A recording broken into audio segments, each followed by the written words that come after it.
Stuff like that. Yeah,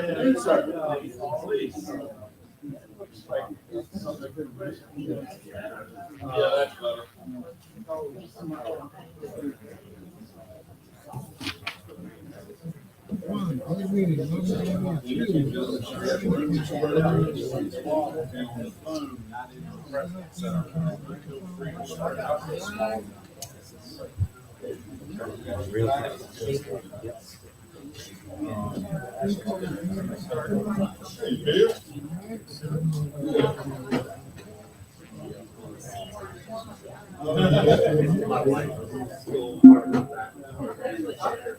Oh, it did not at all. Oh, wait, no, that's probably from locking it.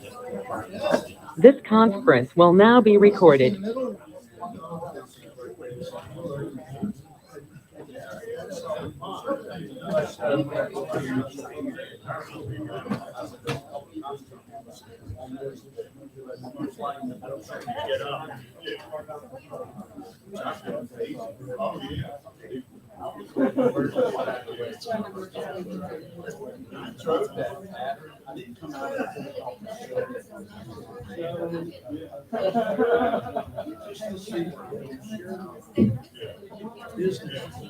Those logging trucks just need to be able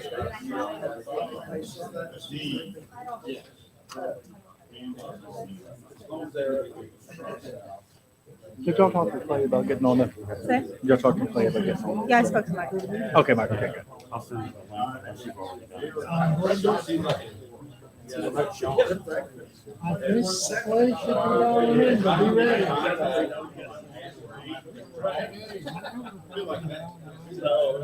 Kevin, how you doing? Hey, I think you have hard copies up there. If you don't, the packet. How you doing?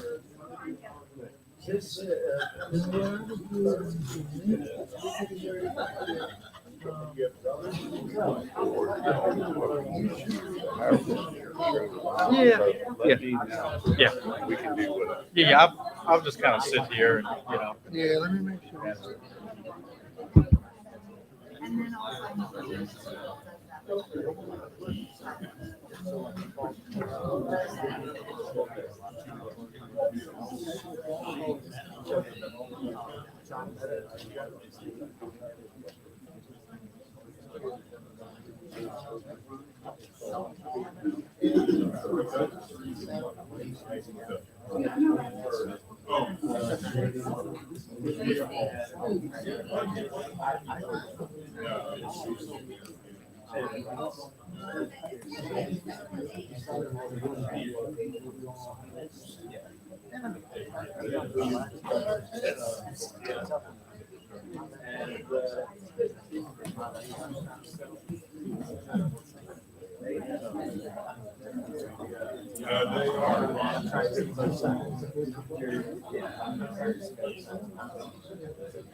Yeah.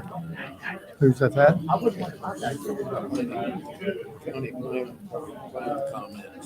Oh, well, we already got it in the ordinance. That's old stuff on the draft. I don't know if you got the most recent one or not. I know.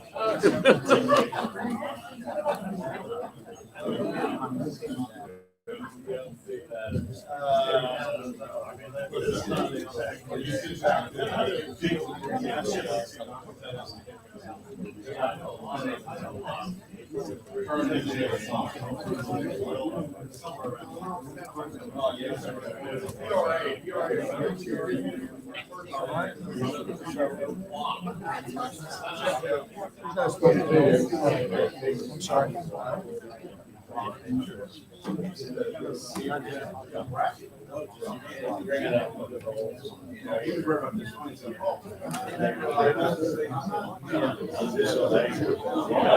Originally, right?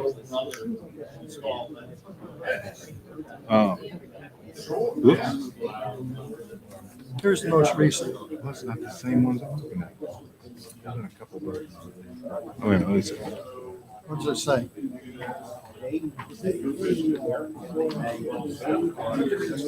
Oh, yeah, number 2. The boundary shown here is based upon field survey, but it said failed to include part of the land adjacent to 33. This plat corrects that exclusion. So when I read that, I went, okay, so that brought in more. Okay, that's what I was reading. Yeah, that's kind of what, this right, the tax Hello. records show it at 67. You add these up. Can you hear me? Yeah, right. That's what. But I remember when he came in, he told me that fast. I should have put that in. Testing 1, 2, 3. Oh, yeah. Testing 1, 2, 3.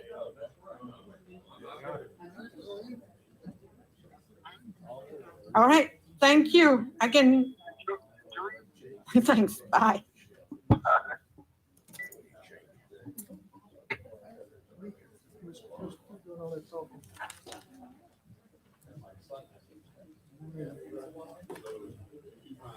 All right, she's here.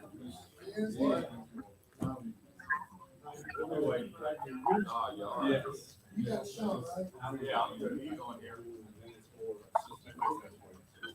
you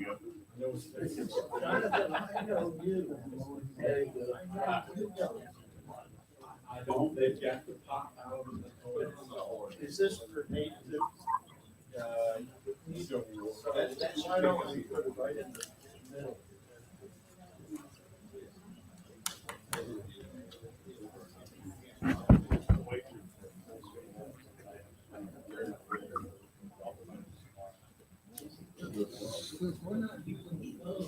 I know, rain or shine. Oh, no. Folks, if you're just coming in, you need agendas and this stand in the room as you walk down the aisle. There are copies there. Please help yourself. The meeting's getting ready to start here momentarily. Once the chairman calls it to order. If you do wish to speak tonight, please come to the podium or we have you for the record. Your call. Thank you. Exactly.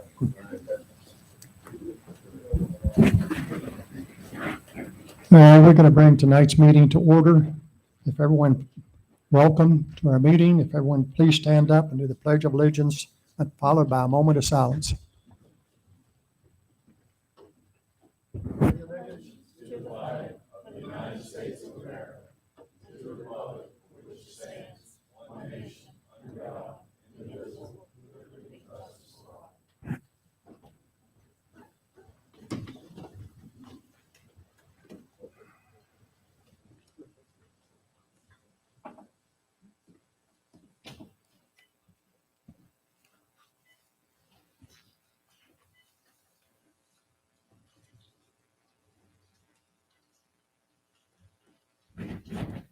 Thank you. We have several items on the agenda tonight. We have a quorum. I would like to propose one amendment to our agenda. Right after the first on discussion items, we're going to have an update from Ms. Miller and Mr. Brian Thompson on the recent event venue down at the proposed event venue facility. Can I get a motion to approve or any other additions to the agenda? Second. All in favor, say aye. Aye. All opposed? Thank you very much. The first thing on the agenda tonight is case number. Oh, by the way, we will be switching in and out tonight between the Planning Commission and the Board of Supervisors to try to facilitate some of the discussion on some of the items here. First case tonight is S10-21-13. Marvin Jenkins and Andy Gatehart have submitted a subdivision plat survey to subdivide 3 existing A1 agriculture and zoned parcels. These parcels are identified. A Madison County tax map number is 3353, 3354, and 3355, and are roughly 49 acres, 8.4 acres and 12 acres respectively. Parcel 3554 is located on the James City Road, Route 612, and contain a dwelling with a postal address of 1460 James City Road. Parcel 3353 is located on James City Road and and Hoover Road, Route 609. Parcel 3354 is located on Hoover Road and measured from the edge of Hoover Road roughly 195 feet. Of parcel 3353 and 3355 are located in Culpeper County. Each parcel is proposed to be subdivided to create 3 new parcels and a residue parcel. The subdivision would create 9 new parcels and 3 residue parcels for a total of 12 parcels. As required in the A1 zoning district, all parcels meet the minimum lot size of 3 acres. We have Health Department and VDOT approval on this application.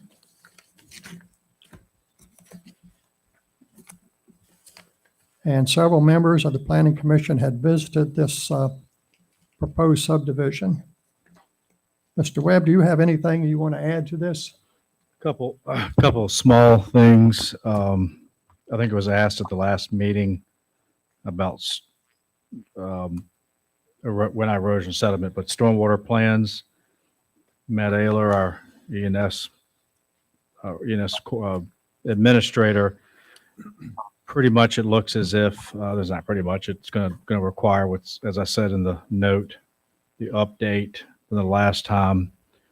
It would require a common plan of development, so that would be submitted to DEQ. Matt just said it would be the road in lots 8, 7, 8, 10, and 9. The interior lots would require a common development plan that be submitted to DEQ.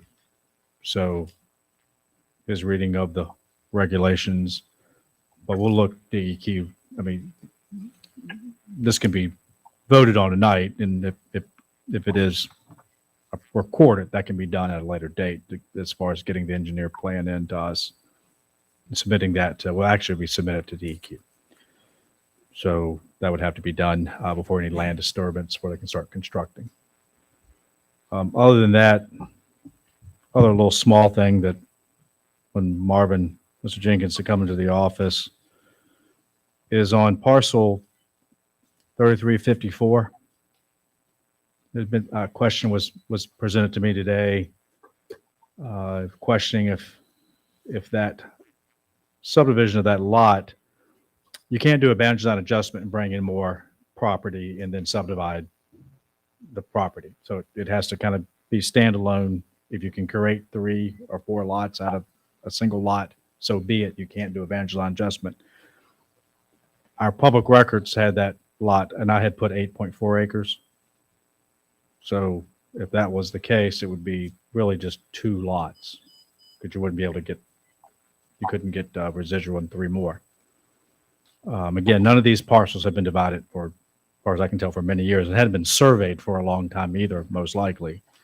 And it looks like when the survey was done, the property went from, I wrote it down here, about a little under 68 acres to 674 acres once it was surveyed. And that's kind of common. It happens all the time. Sometimes it goes down, sometimes it goes up. And most of the gain was in 3354. So I feel confident that, the worst case scenario, it goes from a 10 lot to 12 lot subdivision. But I think based on looking at the survey that we're not egregiously violating the subdivision ordinance, I do believe that 3354 is somewhere around that 12 acres, that most of the bulk of what was kind of found in the survey is in that area. Interesting enough, if you look at this area and you go up Hoover Road and kind of go to the west, you see a lot of smaller lot subdivision, kind of has been created in that area. So it is a fairly, especially when you get past James City, go past this, but it's on the right going west, and it's right in that area is a lot. And I don't know if those lots, a lot of them are much smaller than 3 acres. I don't know if that's something that was created many years ago, but just this kind of a residential area, a larger lot residential area. So just want to point those 2 things out. Going to have to submit to DEQ. Yes.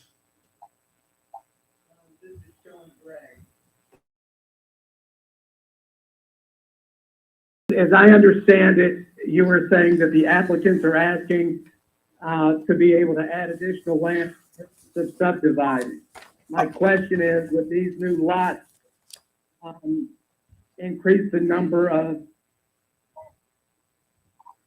homes and lots being served by this private driveway to more than 4 lots? No, it wouldn't. Actually, Sean, what the question was just brought to our attention. This is one of the first things we discussed when Mr. Jenkins came to my office, is one of the lots, the public record has it as 8.4 acres. That's what's been taxed on. But the survey showed that 3354 is larger.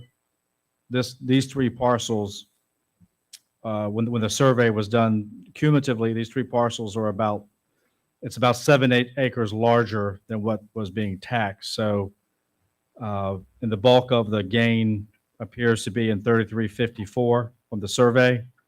So it doesn't change what's been presented at all. I just wanted to point that out. That All right, and if there is a restriction, none of these lots can be further subdivided by family subdivision or otherwise, correct? that's correct. So this is approved on the plat, kind of what Betty used to do. I haven't done it, but I can do it for this. Is when we stamp and approve it, we'll just simply write no further subdivisions or something to that effect in our kind of signature And the area. applicant is comfortable with that? Yeah. Oh, yeah. That we. Okay. Yep. All right, that's my question. Thank you. Is that it? That's it. Thank you. Having said all of that, I Yeah. don't think it makes a lot of difference here in what's going on here tonight as far as a subdivision application. It doesn't seem to make, change that at all. No, I just wanted Okay. to Thank you. bring it to All the. right. Mr. Elliott, did you go out there to the location? Okay, any questions, comments? Thank you. Okay. I do have one question, Luke. What lot number did you say would come under DEP? So it'd be the interior lots. Mhm. Road? It would be, One's on Hoover Road? it would be, no, it would actually be the ones off James City. So it'd be, on your plat, be 7, 8, 9, and 10, and the road going in. Okay, thank you. Nan? I had a question. I wasn't. I can't really tell from here, but it says the footnotes from the surveyor, it's number 7, 8, and 9. It talks about 3354, 3354, 3355 are hereby adjusted, and those are so I don't know what happened to 53. Maybe the surveyor's here. Maybe they can talk a little more about it. All right, well, hold up, say that question. Wait a minute. Wait a second. Okay. Any other questions for Mr. Webb? Yeah, I have another one. I gotta find it now. Number 5 on the surveyor's note says current zoning residential district A1. I don't think we have a residential district A1. do we? Yeah, I mean, you could have a residence in A1. You could have a residence, but Right. it wouldn't be zoned residential, right? No, I would not. So that's something that's incorrect on here. And then I had the same question that you've addressed, and I'm not sure, I guess when I hear what happens to the 53, is that those lots were too small to divide more than, it could have 2 lots. The 8 acre could only be 2 lots. That's right. And so where does it show that that parcel is big enough to make 3 lots? Well, that's where talking to Mr. Jenkins and the surveyor, that area is believed to be where a lot of the. Believed to be? Well, I'll let you talk to him. Okay. I mean, this is, like I said, this is kind of common in this sort of industry. These 3 parcels, I mean, it's 7 acres larger than what we're showing, and that's not uncommon. I mean, The whole- at the end of the day, we're talking about 2 additional lots. I mean, if we feel like, So I guess that'll be a question of where is Sure. that extra 7 acres? right. You're talking about 7/10 of an acre is all you need, and you got 7 extra acres. No, if you got 8.4, oh, you're right, You're talking 6/10 of an acre, and if you got 7 more acres that they found when they did the survey, you got plenty of land. If it was for that If it parcel. was for that parcel, you got plenty of land. And does it take any kind of deeds, or how do you record those boundary adjustments? You answered my question? But any more questions for Mr. Webb? If not, would the applicant like to come up to the podium, please?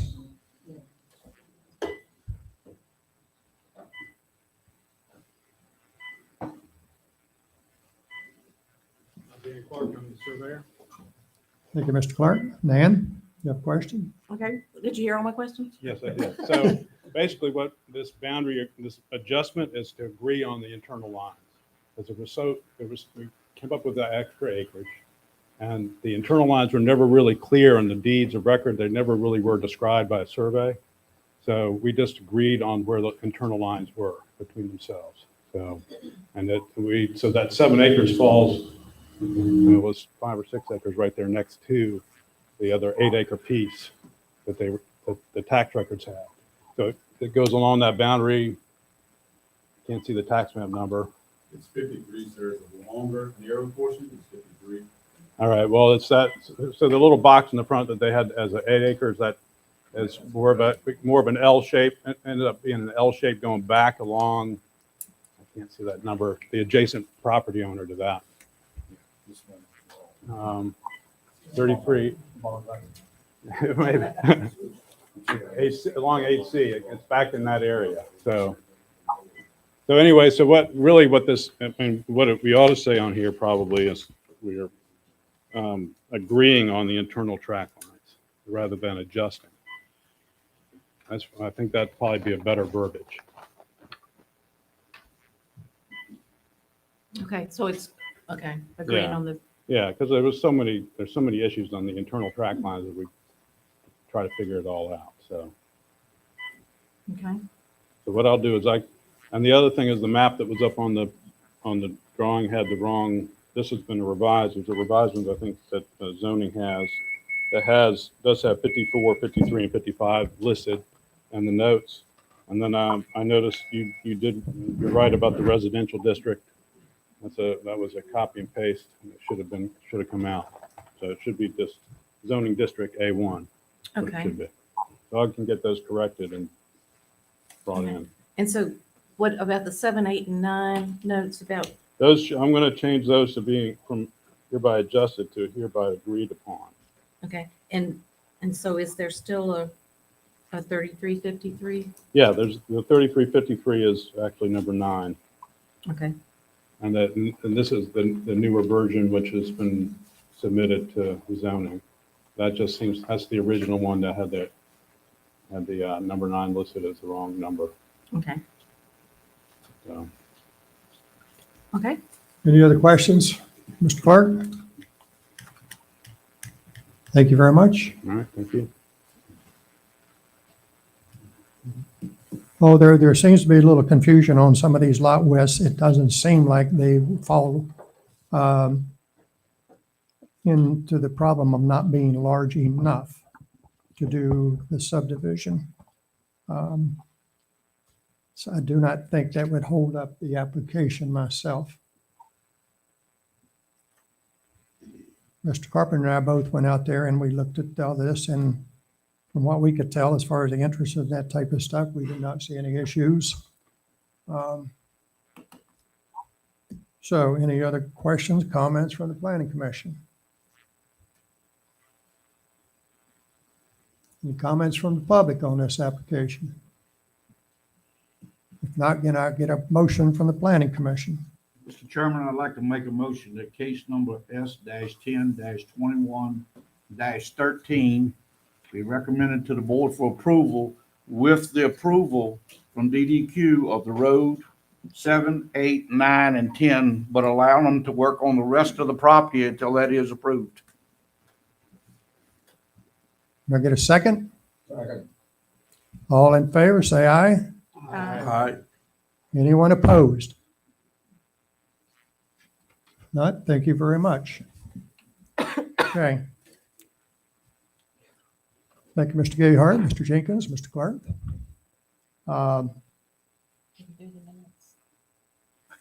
There's no minutes on the agenda. Yeah, it is.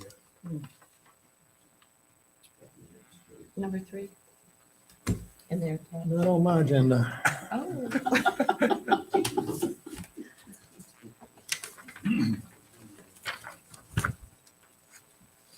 Okay. Apparently there's a couple of agendas floating around here.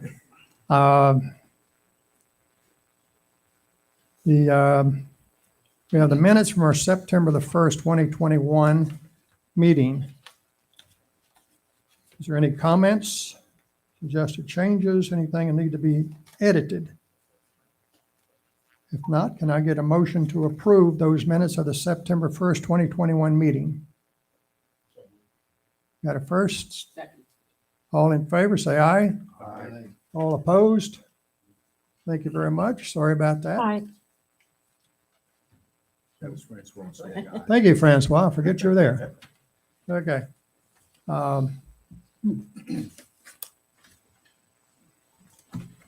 Okay, next item on the agenda is Ms. Miller and Ryan Thompson wants to give us an update of an event that was held down on the pending Quasar Resort.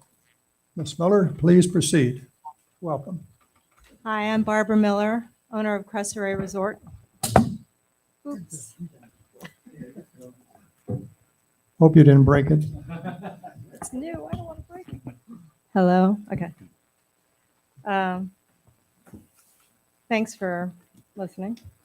On September 25th, 2021, Cresseray Agro Resort held its first public event, and in the spirit of transparency, we wanted to provide a summary to you to be placed on the record.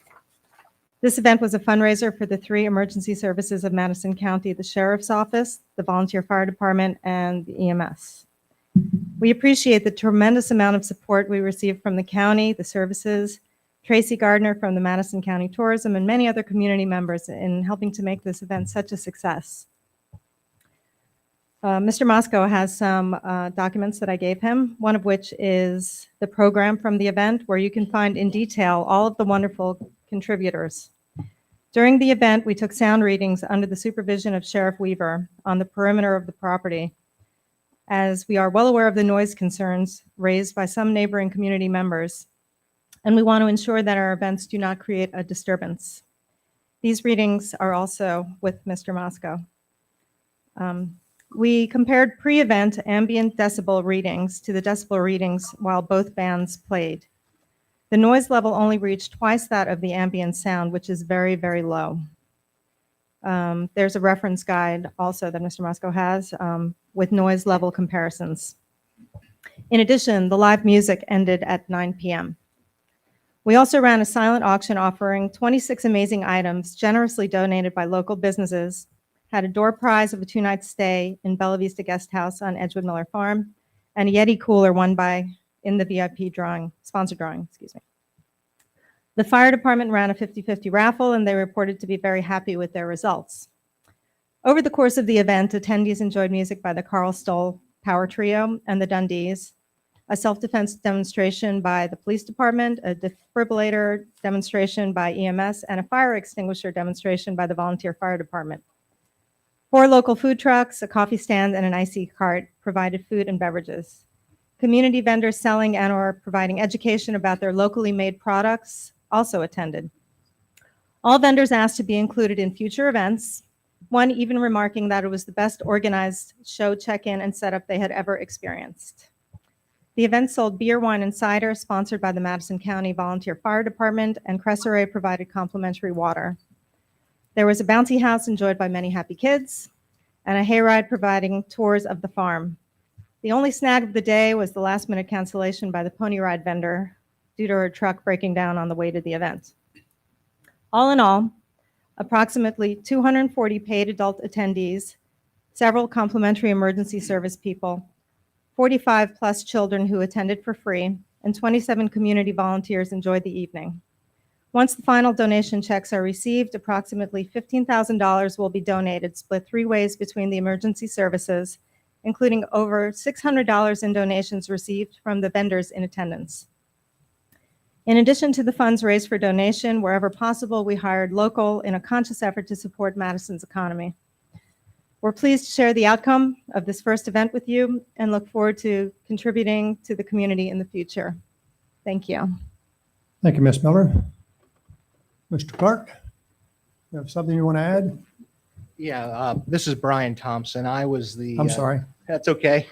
Oh, no. I was the gentleman that was retained for, or actually volunteered services for the event. And I just wanted to mention a couple things. There was I wouldn't call it a snag, an opinion of an individual or two in the community that had voiced concerns directly to us via text, and also continued to voice in the local newspaper. And I just want to highlight a couple things, and then I'll go into the details to give you some context of real data versus someone's opinion. Okay. This was a fundraiser for a good cause, but my guess is the attendees enjoyed the event more than the surrounding neighborhood, which was blasted with very loud music. My renters could hear the music well inside their home over a half-mile away. Barbara Miller, Cressere's owner, brought in a sound expert with innovative audio and sound, myself. He claimed that with new technology, music sound levels could be kept within property boundaries, and he could put hard limits on the audio function that would eliminate any noise to the neighbors, really. So with that said, and I believe you guys have this chart. This is a chart of sound as it relates to an individual's perception.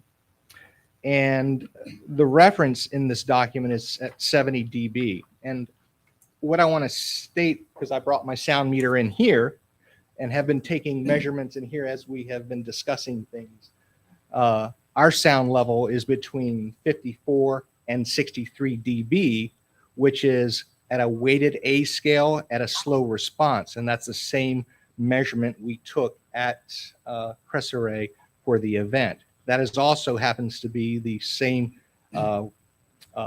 calculations that surrounding counties use and state police use for measuring sound. Okay? You guys in here were actually louder than our readings. I've drawn, or not drawn, I went out on LandGrid and measured from the people that were complaining, who were 0.86 miles away, and also drew in here with white lines how we focused our music or our audio. 96% of the energy that was generated went in these directions. We used lenses to direct the sound. Only a small portion, about 6%, would be bleed over sent their way. From that, the results were the baseline at their property and where Cressere meets was 47.6 dB. Okay, significantly lower than my voice right now, actually. To give you some context, a bird, a Tweety bird or something, squawking in the area, in a urban area, is rated at 44 dB. So just slightly over what a bird's call would be. At 5:26, we measured again. This is when the first band was playing. It was 45.6 dB. It went down. And what I attribute that to is a cow or a tractor or something else, because it's just ambient noise, quiet. So it went down. So it was actually less than the baseline. When the second band came on at 7:09, we took another measurement. It measured 47.6 dB, the same as the baseline. We took pictures of it. I have date and time stamps on all files and can prove that these were the readings.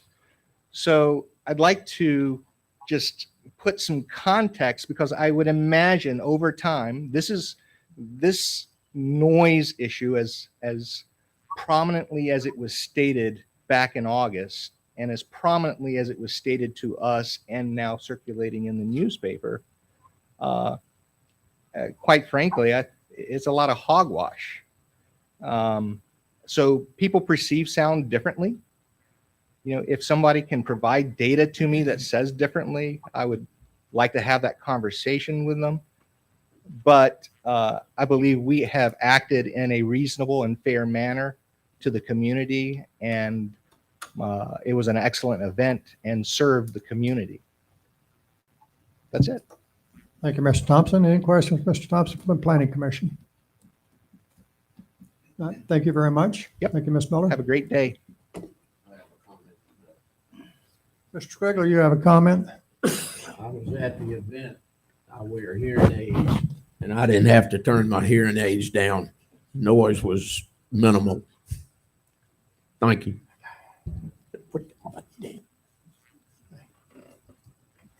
Thank you, Mr. Trigler. All right, next item's on the agenda. Peter?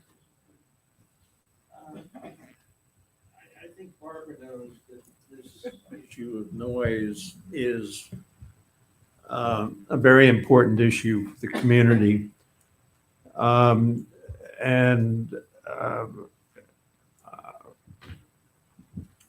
think in the interest of the community that that facts need to get out. I don't know to what extent Gracie is going to publicize them, but she ought to have all the facts so she can report accurately on them.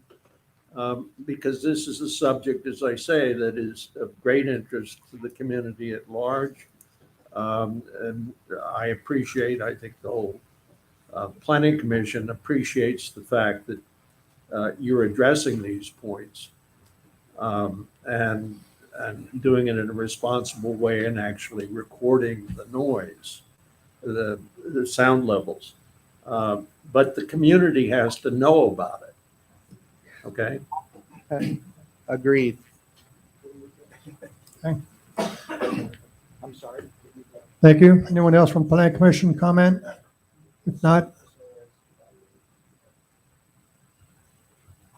thank you, Mr. Thompson. Thank you. Okay. Next item on the agenda is a discussion of the brief and seasonal activities amendment.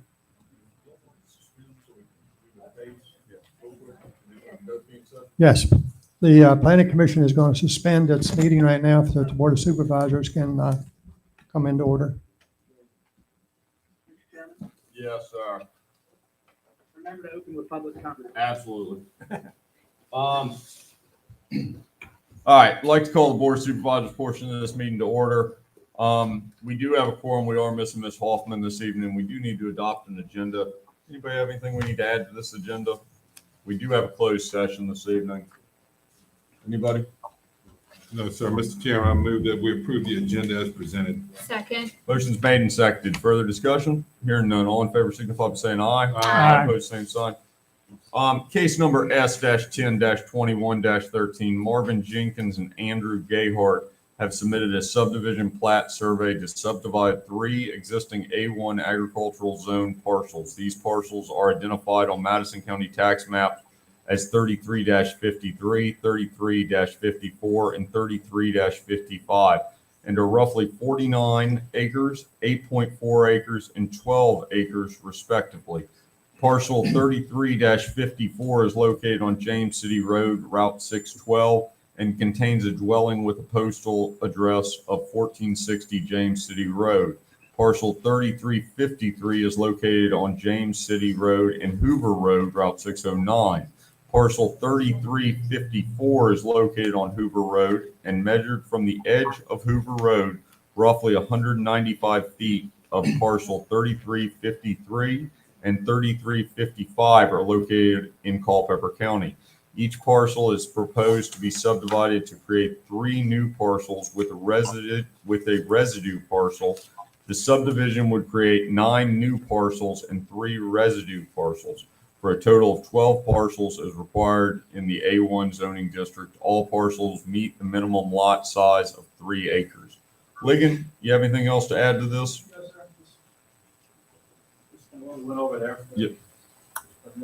Yes, sir, and happy belated birthday. Oh, thank you. Anybody have any questions for Ligon? To the applicant. Mr. Clark, Mr. Gayhart, anybody have anything to add to this, Mr. Jenkins? Yes, sir. All right, any questions from the board to the applicant?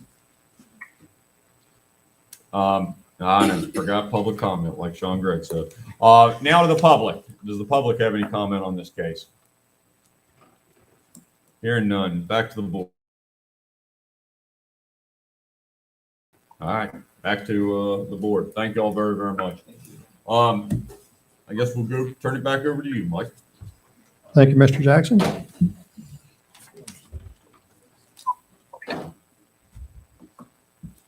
When the Planning Commission Board of Supervisors are in session, if you have any discussion you want to have with somebody else during our meeting, it'd be best if you take it out in the hallway. Okay. Thank you. First discussion we have is on the brief and seasonal activity proposed amendment to Article 14.4 of the zoning ordinance and temporary event, large-scale outdoor events. Peter Works Committee has been working on this for some time. There's been numerous proposed amendments, suggested amendments during this period of time.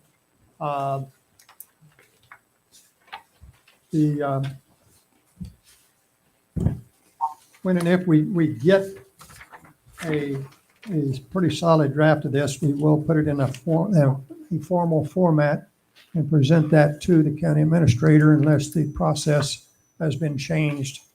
And we have not been told about it, but that's what we normally do. When we have something we're recommending to the Board of Supervisors, we submit it in a formal type document to you. So we will draft that up. And the first proposal here was to the brief event activities on Article 14.4. We have a couple of suggestions that would change that. Currently,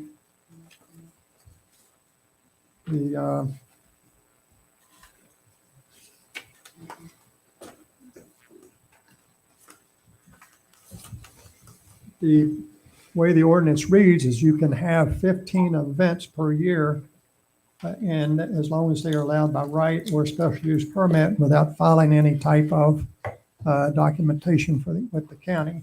We are trying to corral that in just a little bit. Peter, would you like to discuss the first proposed amendment to the Article 14.4 that we're dealing with here? Yeah, let me just go over the history of this. The issue arose at the joint meeting of August 26th, I believe it was.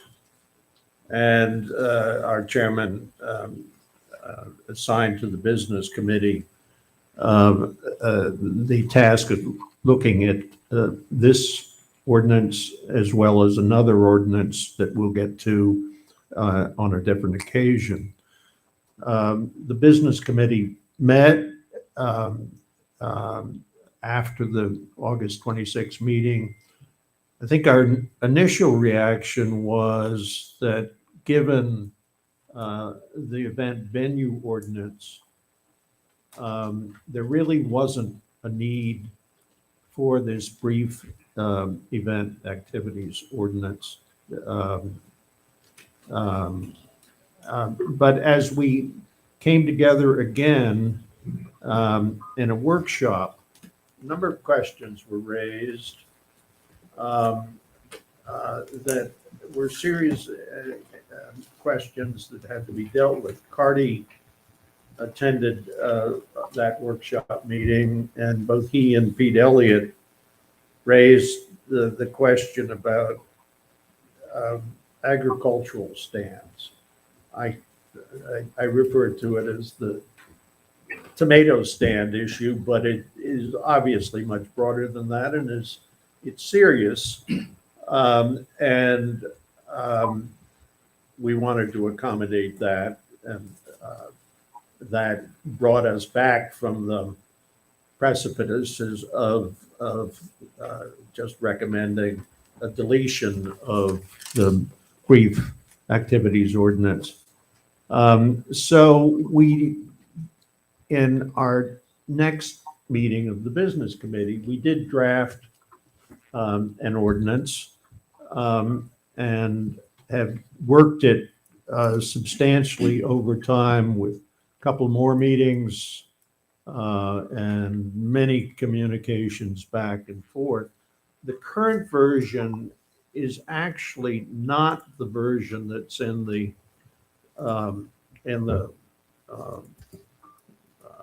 packet, but the version that is in the second document that Ligon handed out tonight, dated October 4, and that reflects changes, modest changes from what it was when the committee last met, which was on September 30th. There was a subsequent meeting involving others in the county government that expressed their views on it as well. So what we're looking at now is the proposed ordinance that's on the second page of the October 4, 2021 memorandum. Peter, excuse me just a minute. I don't see that in any of this package, but everyone. You have this. Ligon, does everybody have a copy of this? If they don't, the board ought to have copies as well. All right, now. Yeah, already have. Okay. And this is the same one that you forwarded to everybody in an email, correct? Yeah. And you sent it to Mr. Weekly? And I'm assuming he forwarded that to. I did forward it to Mr. Weekly as well. Okay. So just for the record, and I'm not going to spend a lot of time on this. Okay. I just need to know what goes in the packet. If there are last minute additions, just please let me know, and we'll be happy to bring copies. But that's why I've not prepared tonight. But if you want it to go in the packet, we'll put it there. If it's after the packet's been published, just please let me know. And I'll really guide that to both board chairs, and then we'll get that out of here. So I apologize. Okay, but I'm just trying to confirm who has a copy of this. Absolutely. My fault, Jonathan. Okay. Yes, sir. At any rate, We've got them, and I'm taking care of Sean Gregg. All right, very good, thank you. Go ahead, Peter. at any rate, on page 2, what the business committee has recommended, based on inputs from committee members, from the planning commission at large, from members of the board of supervisors, from other county officials, is what you see on page 2. And it simply states that a special use permit shall not be required for brief public and private event activities that are, 1, conducted on properties consisting of 3 or more acres, 2, consistent with by right or special use activities permitted in the subject zoning district, 3, anticipated and likely to attract no more than 300 daily attendees and no more than 600 total attendees in any calendar year, and conducted on no more than 2 consecutive days and no more than a cumulative of 8 total days in any calendar year. And then B is the statement that deals with agricultural sales. Nothing in this brief event activities ordinance shall affect the rights of Madison County residents under Virginia Code section so-and-so pertaining to the sale of agricultural products. And that section of the Virginia Code basically says that state law preempts local law on the subject, and that there can be no restriction on the sale of agricultural products. And that would, of course, include not only roadside stands, but it would also include wineries, distilleries, et cetera, et cetera. So that's what the Businesses Committee has recommended, and we put it to the Planning Commission as a whole for further discussion. Comments from the Planning Commission? Questions? Yes, I have a question, Mr. Chairman. Hey, I don't know if it was addressed in the committee. I was in our dentist chair that morning. I couldn't attend virtually or elsewhere. 3-acre lot, that means that anyone less than 3 acres, they will not be allowed to have any kind of this event, right? that's, to me, the way it's written, that would be correct, Okay, or proposed to be written, or recommended. right, okay. So those people are just out of luck? I don't know if there are any. I don't know what we're looking at here. Can you for have a sure. yard sale? You know, I'm just thinking about all the different ways people might have such a thing, and they might not have 3 acres to have it on.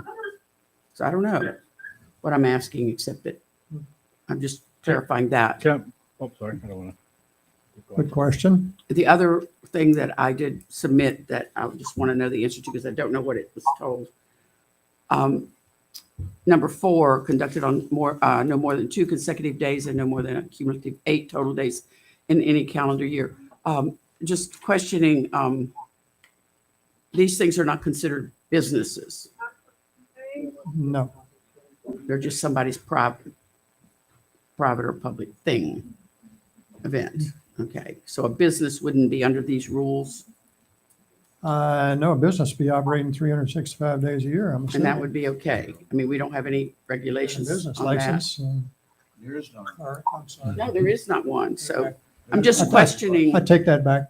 yeah, what's the difference between someone having this as a business, say, it doesn't, I mean, I know the rules for under agritourism and the agricultural products and, you know, what has to be grown where and all that, but what if it's a little different than that even? We've had this come up before. I don't know that this fits. I mean, is it so restrictive that we can't allow that? I don't know. And I just need some clarification on that. And the other thing I would want to know is who's counting? I mean, does this just the honesty? We're counting on everybody to be honest and come in with their dates and whatever. I mean, I don't know. Nobody goes out and checks these things, do we? Well, I think if it ever came like a nuisance or it was obviously somebody was violent, that's usually how. Can I say just real quick, Mike? Okay, if I add a few comments. Yes, go ahead. So as I see it, in A1 and C1, the only special uses that this kind of brief and seasonal exemption, which was kind of a new thing to me when I came here, but as I kind of gotten to work with it and deal with people, I kind of like it. And the only really, you look at all the special uses in A1, C1, which is 95% of the county. The only one that really jumps out would be practical that you kind of could get an exemption to do would be event venue. And you could do up to 15 events, and that if you did a wedding or a large something like the Barbara just did, you could almost operate a facility with 15 kind of major events a year. So really, to me, that's the only use, if you look at all the special uses and like I said, in A1 and C1 that really jumps out. You're not going to do a garage for 15 days. Just things like that aren't going to happen. It's really, that's the only one that really, to me, kind of you give a little bit of an exemption to, but still, you still have to be 10 acres to have an event venue. And you would still need to follow whatever we adopt as a, potentially as a revised, Chapter 4. What do we call it? Event venue, large scale event. So there's still a lot of sort of,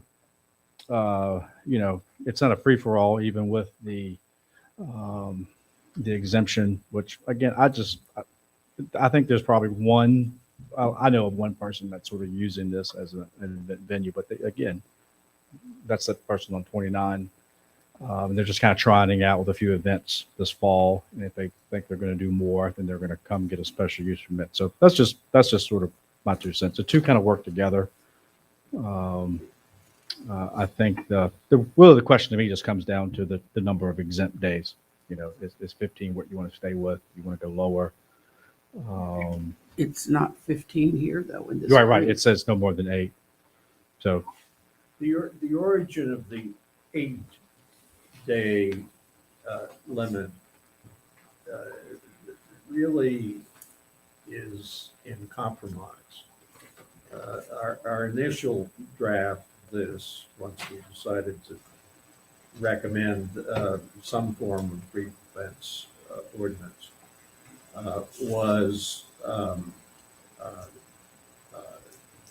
much more modest than 8. And we were persuaded to go to a higher number. We did not seriously consider going to the 15 because, frankly, I think it'll be a while before even Cresseray has 15 events in any calendar year. And we ultimately, as I say, came up with 8 as what we thought to be a reasonable middle position. Pete? Yeah, I guess I got a couple of questions, a couple of concerns. So if we implement this, then everybody will follow this that falls under this. I guess I got a question for Clay or Sean, you might know. Is the fair, the tractor pulls, the demolition derbies, are all those events that would fall under this? How would they be classified? And if it is, think about this. You say you can't have it 600 people in a period of a year. You know, I had an event today. Of course, I'm not under this thing, but it's 300 people there. It don't take nothing to get 300 people. So if you have 300 people come to, or 600 people come to a tractor pull in the fall, does that mean in the spring when you do it again, you can't do it because you've already had your 600 people? And I don't even know if those things come under this, but if they do, we need to take a look at that to where we don't fix it to where people eliminate what we can do. Because it don't take a lot of people, you know, even if you got a roadside stand or whatever and you selling a good product and people stop on Saturday and Sunday and you can only do it 2 consecutive days and they stop on Saturday and Sunday and you have 300 or 400 people stop and then the next weekend you do it again 2 consecutive days, well, you've run out of people for 600. But Pete, the roadside stand I understand is that. the exception. I that's understand, but he covered in could have B. a craft roadside stand, not a farm roadside stand. There are roadside stands that are not farms. Well, if they exceeded these limits, then wouldn't they file under the large-scale event application and would continue, if that's approved, they would continue their operation? Your acreage would be a problem for the first thing. Right. It wouldn't be large scale. in Pete's version, Without getting excluded. into personal one-on-one conversations here, if anybody have a suggestion for an additional amendment to this? Look up what they got up on the ordinance. Isn't that the exclusion? Yeah, 4-21. I think in the one that I had wrote, I actually mentioned county fair. It's excluded and things like that. So fairs, things that Pete mentioned, I think we want to make sure that, it's really these, these events, we always use the weddings, but those events are becoming more and more popular. So I don't think we're trying to, with the fair and those things that are established, what I wrote, at least before, was we were exempting those. As long as it's in here. No, well, So I think political events, all those would be excluded. Yeah. Pete, let me, if I may, let me answer Pete's question about the tractor pull.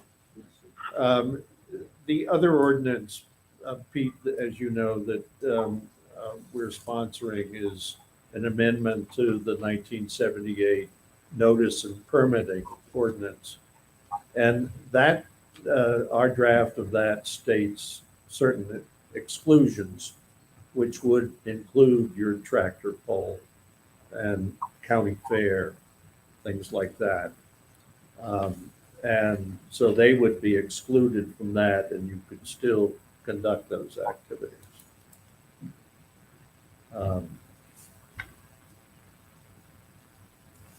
Any other comments, suggestions? Mr. Chairman, I'd like to just ask Yes, one. Mr. Francois, you got something?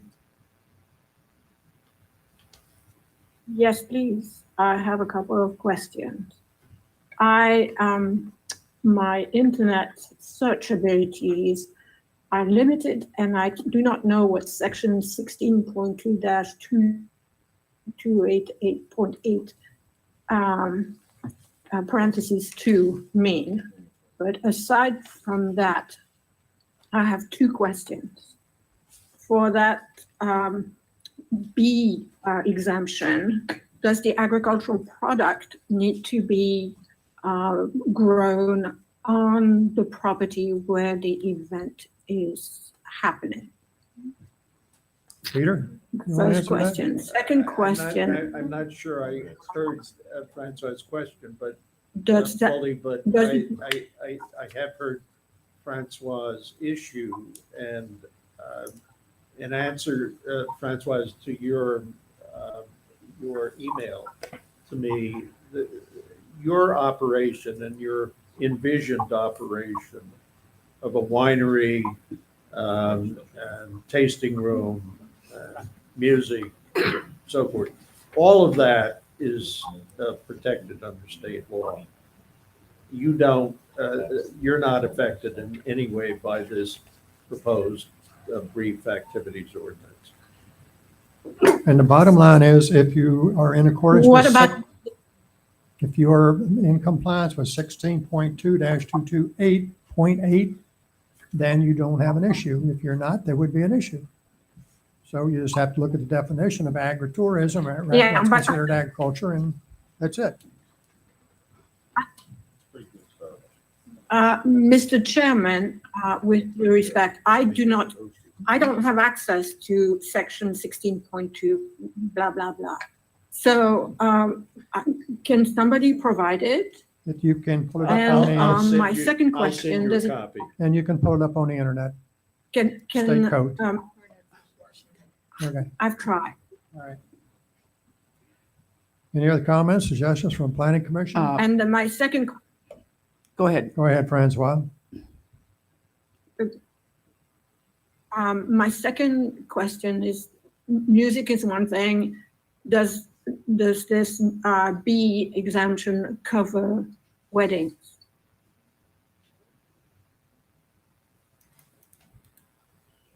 I wouldn't think so. I would think the exemption would cover anything that was conducted by the winery. Oh, The state does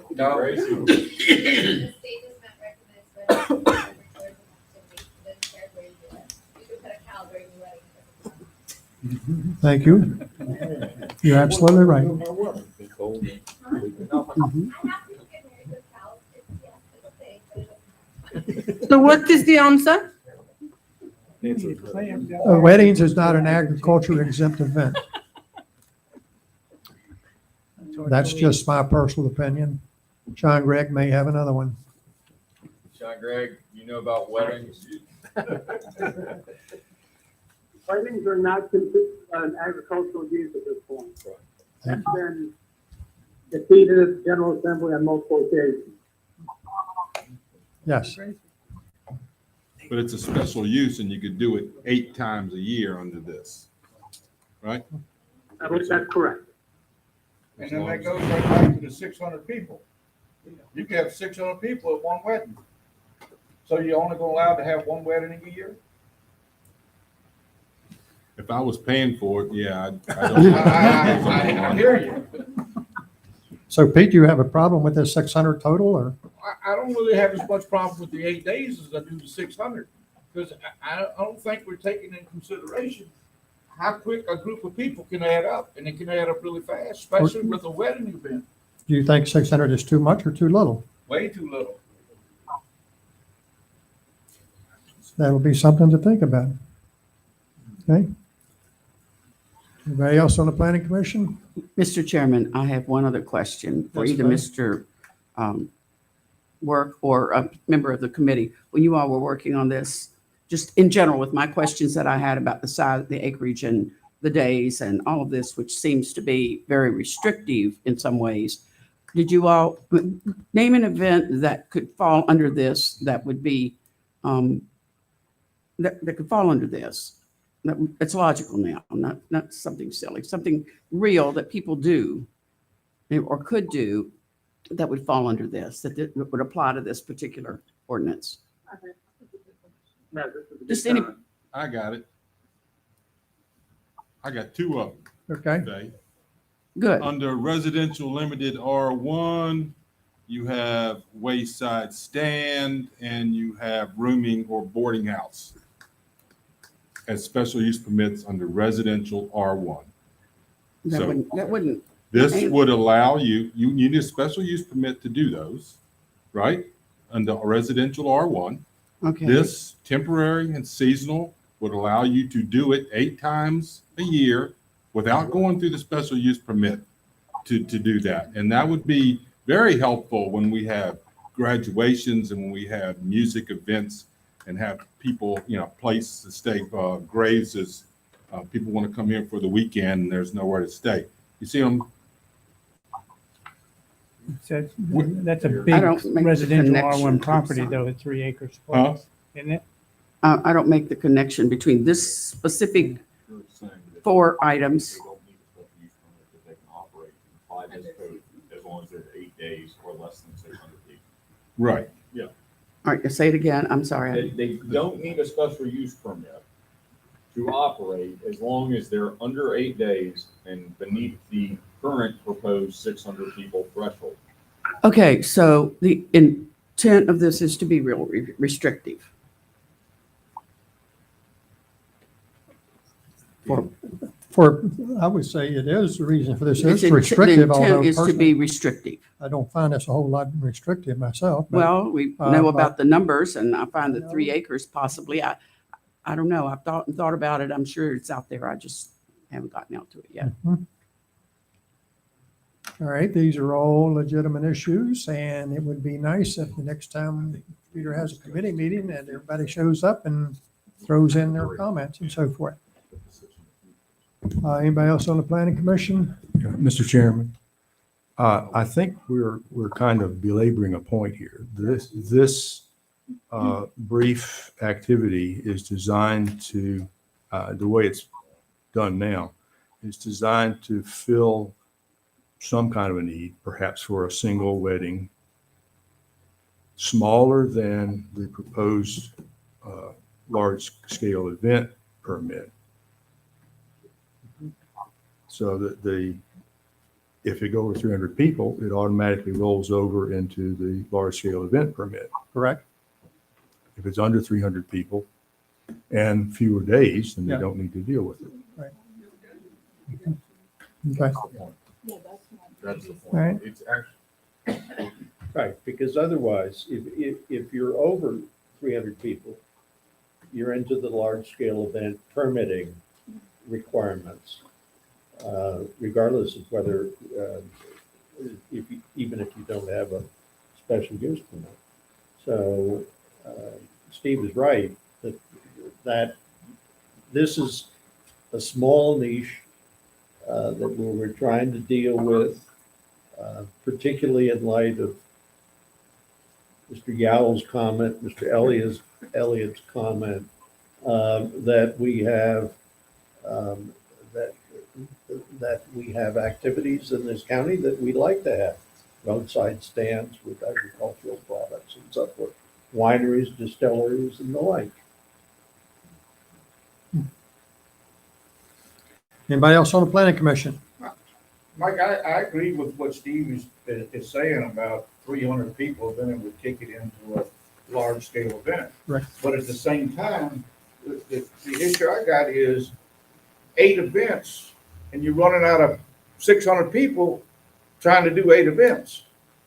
Because 8 events could very easily, after 4 events, you could done use your 600 people for the year. Right. Now you're done. No, you're not done. You just have to comply with But that's not what we're trying to do.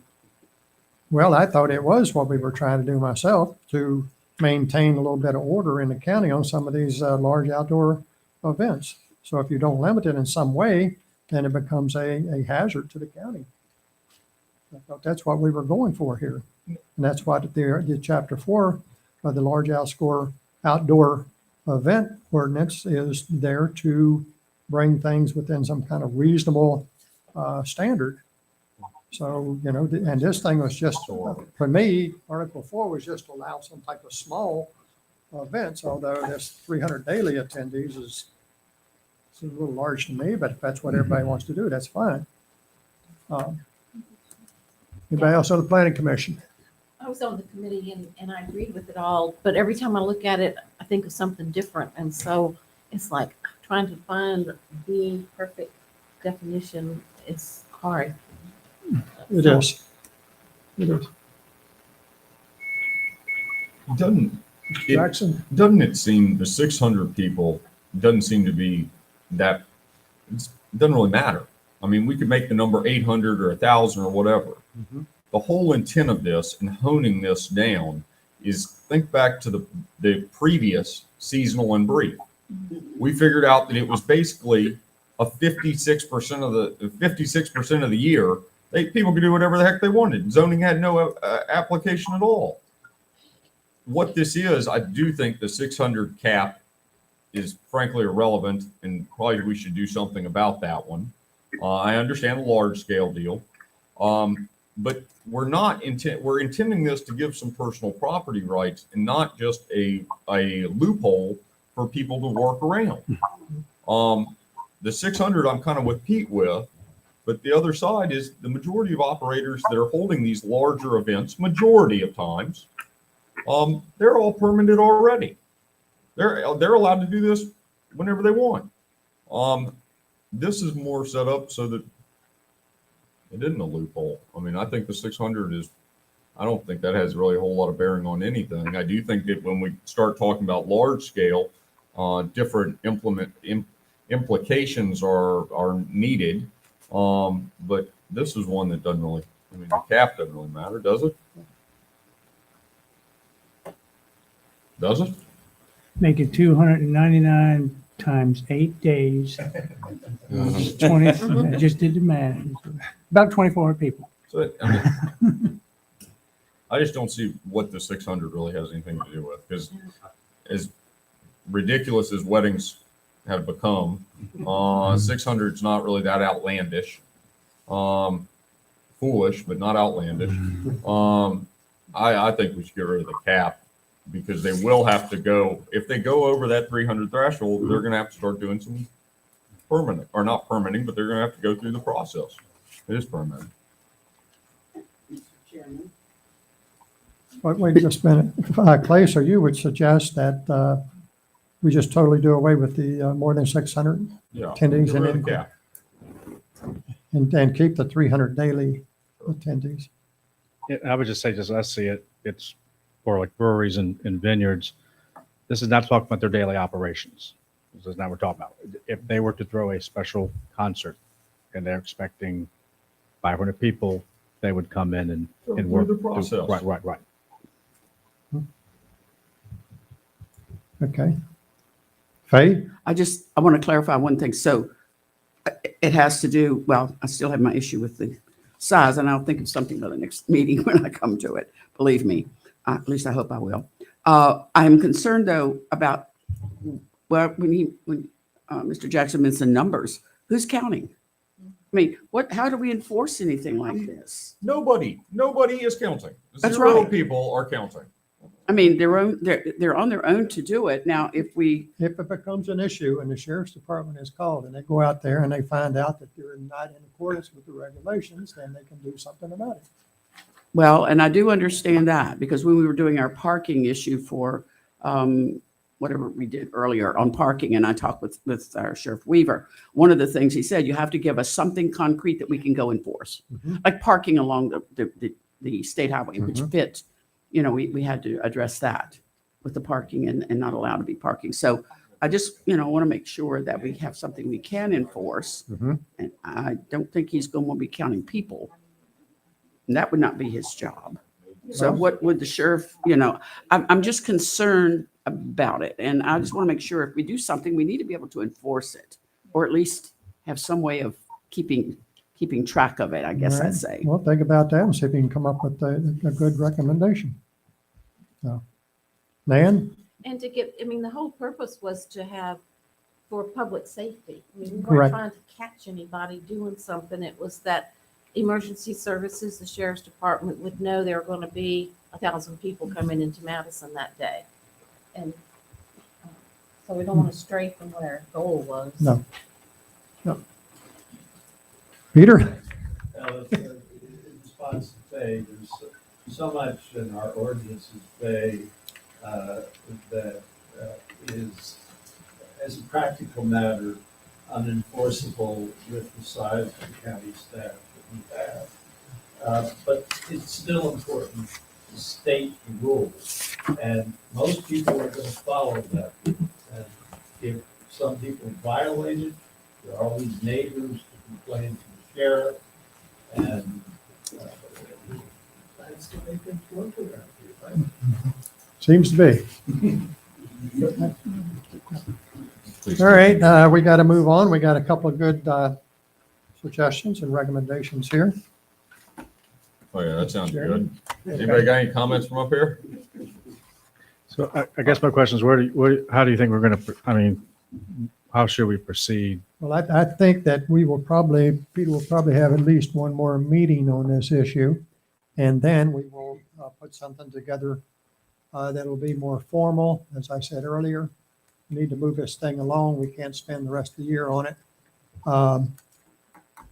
But that particular item, I think we have got sufficient comments on it tonight, and that will be part of the package. That's just one of the items that would be on that recommendation format. Okay, so maybe we'll bring it back at the next joint session in November to look at a polished I up was version. thinking November here in my notes was probably a realistic. Okay, so November 3rd, we can maybe, Right. as a group, okay. And I'm assuming at that time, even though we would have it at the joint meeting, it would not have been announced at that time No. for a public meeting? No. Okay. All right. Like, it sounds to me like the one issue that seems to have particular influence is the 600. Yeah. limit.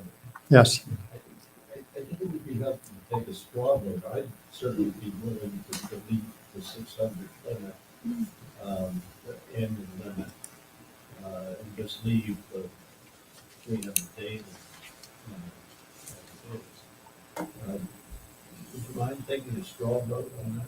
Any comments on it? Keith? No, No. know where I am. Hey? No, right now. Okay. No meaning, No, meaning I don't. Okay. And make Right. a- Or even, if I think, I don't know. if See if that's y'all allowed. good with the 600. Okay. All right. Consensus seems to be that probably would be appropriate to delete that in our recommendations to the board. But, okay. Moving on, the other amendment that before we get to the chapter 4, large scale outdoor events, is that we will have to amend Article 1418 event venue to make specific reference to the new ordinance, and that will be chapter 4, because it now refers to this 1978 document, and that will be outdated, I would think. So that will be part of the package when we put it all together. The next thing is the those are permit requirements, ordinance for large scale solar event or outdoor events. Excuse me, I got solar on my Not mind. solar. That's most of it seems just like already what was already there. Peter, would you like to Is that yours? I don't have the language I suggested, but I have things. You mean, We're not talking about solar right no, we're not. I'm sorry. I said, I'm sorry. We're not talking about solar. We're talking about this outdoor event, this chapter 4, which is going to be called now, as my understanding, large outdoor events, would be the name of it. So that's what we're talking about, and you have put that together. My understanding is you want to deal with that at our next workshop. Well, I want to see if there's any comments on it tonight, because everybody has a copy of what you put together. So, everybody has read that? Anybody got comments on that, what is being proposed to amend that? Yeah, I got one. Okay.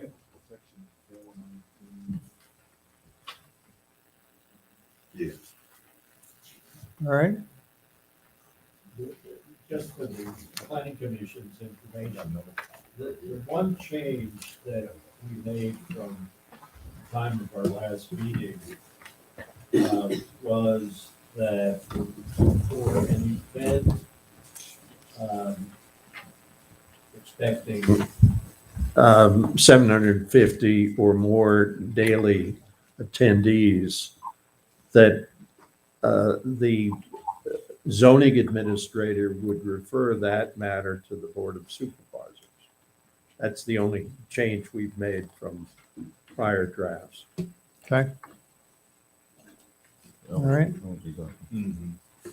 It looks like to me that the changes that were made are not particularly significant to what was already there, other than we're going to change the name of it and a few other items. Any other comments from the planning commission on this? Everybody has read it, I'm sure. I have a question about something. Steve? On 426B, where you added in the sending more than 750 daily attendees to the Board of Supervisors. I think this is an editorial comment only. I agree with that 750 attendees should probably go to the Board of Supervisors for approval.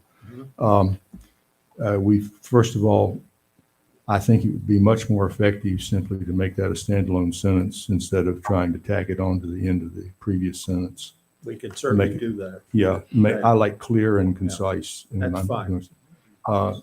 If not, we have provided, however, in there twice, Yeah, just we can do editorial. Okay. I like provided howevers, but we can Once certainly it's enough. separate it. Yeah. Okay. All right, any other comments? In section 424, it required application of permits. It says there all the people we need to notify, and I agree with all the people in the county, but I don't know, do we really need to notify the state police and federal law enforcement? I mean, that's, Pete, this language came from a recommendation that the county attorney made in a memorandum that he sent to the board. When was it, Cardi? Back in August sometime? Yeah, I think it was. Yeah. The one. Yeah. So I just incorporated the language that he had suggested and that included everybody and his brother in law enforcement. so is the county zoning office responsible for doing that, or is the applicant gonna have to call the state police and federal law enforcement? It doesn't say it's an application. It's a permission. Well, I mean, if you have to call them and get permission. They give permission for these people to come No, on the property. part of the application will be a statement that the applicant agrees to this. And all this is, as Steve just said, is to provide permission for these people to enter the property. That's all it is. The applicant only has to notify the zoning administrator. Right. Right. Okay. Just ask. Okay. Anybody else? Mike, Clay?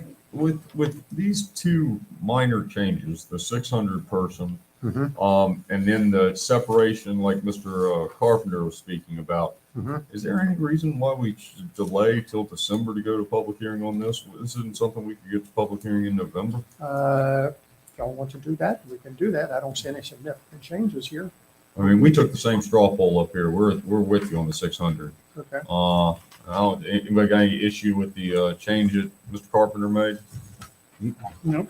Can I recommend one of those small change is on the exclusions. We might just want to be a little more clear on county fair and a few of those things could just be school. I mean, it does say school events.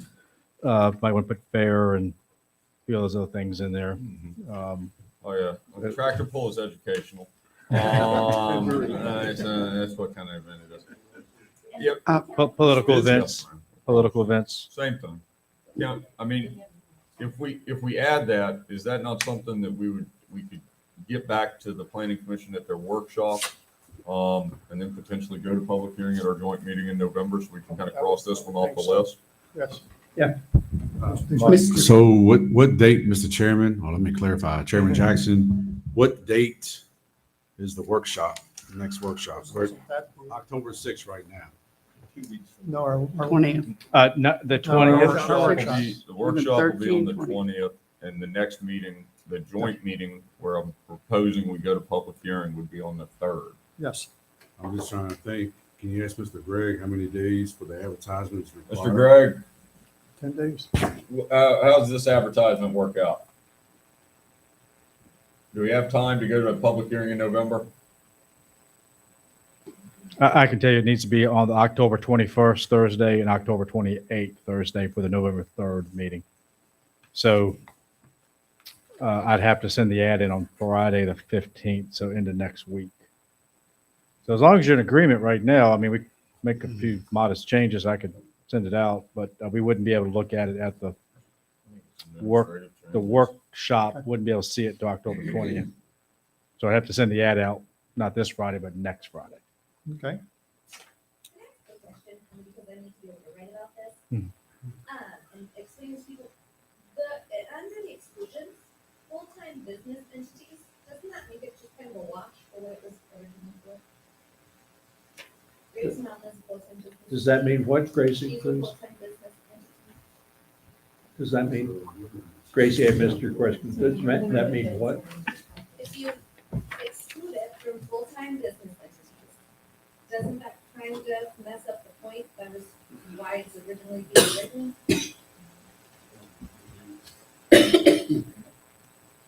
Grace Mountain is a full-time business entity, you know why this was created?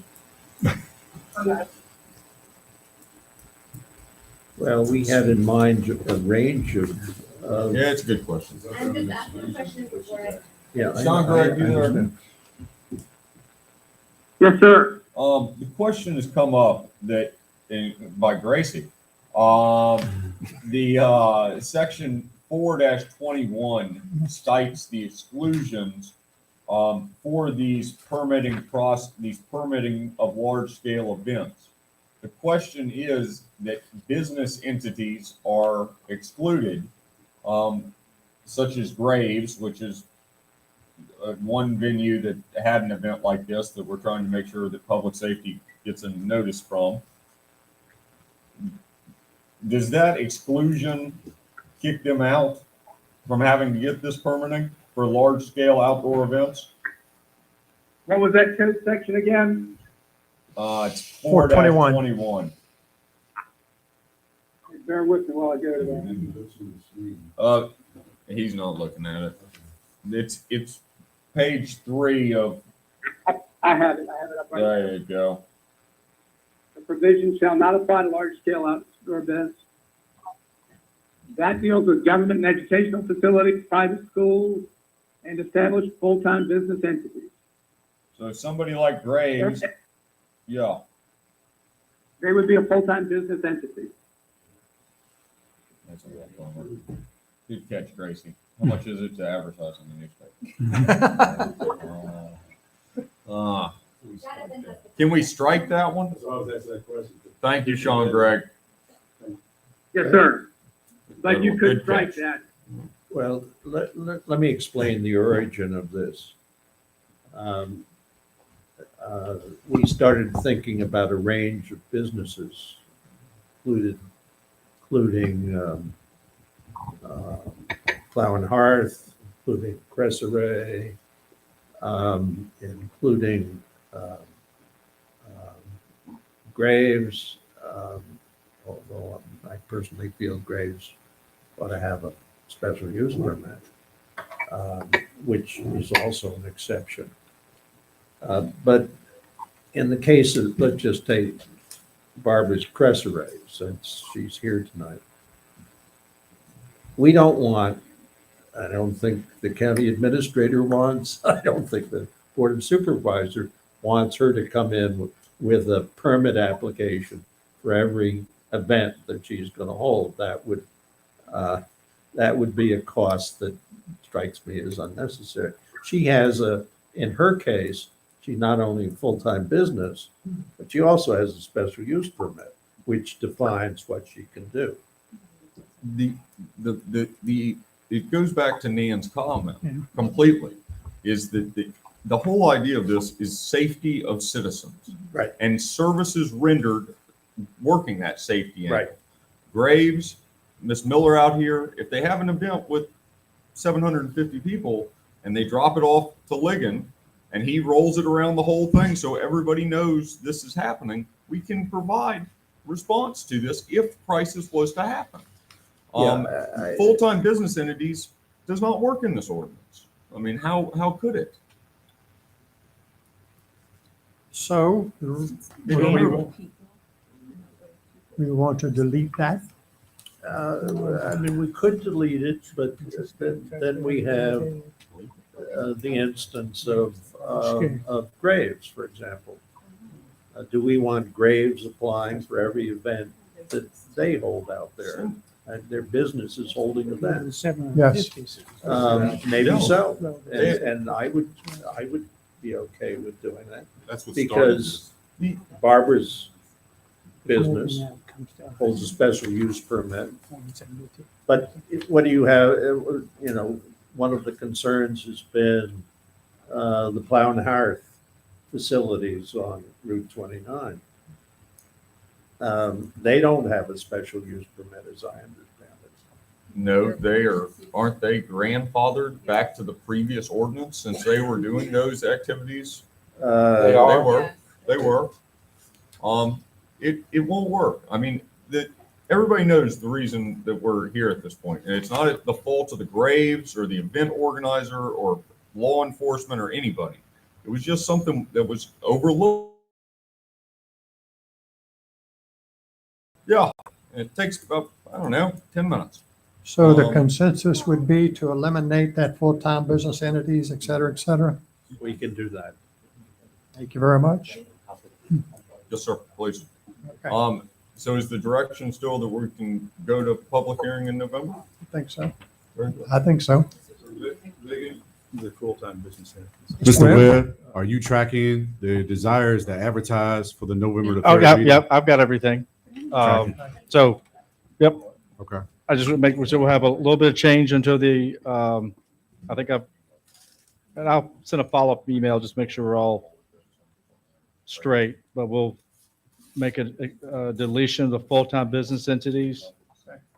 Like, and I'll suggest changes and I'll send you. a Okay, draft. but we have another week. Yeah.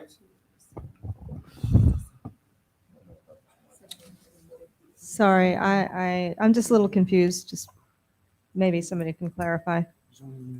As far as this is concerned, we have a special use permit, as you're all well aware.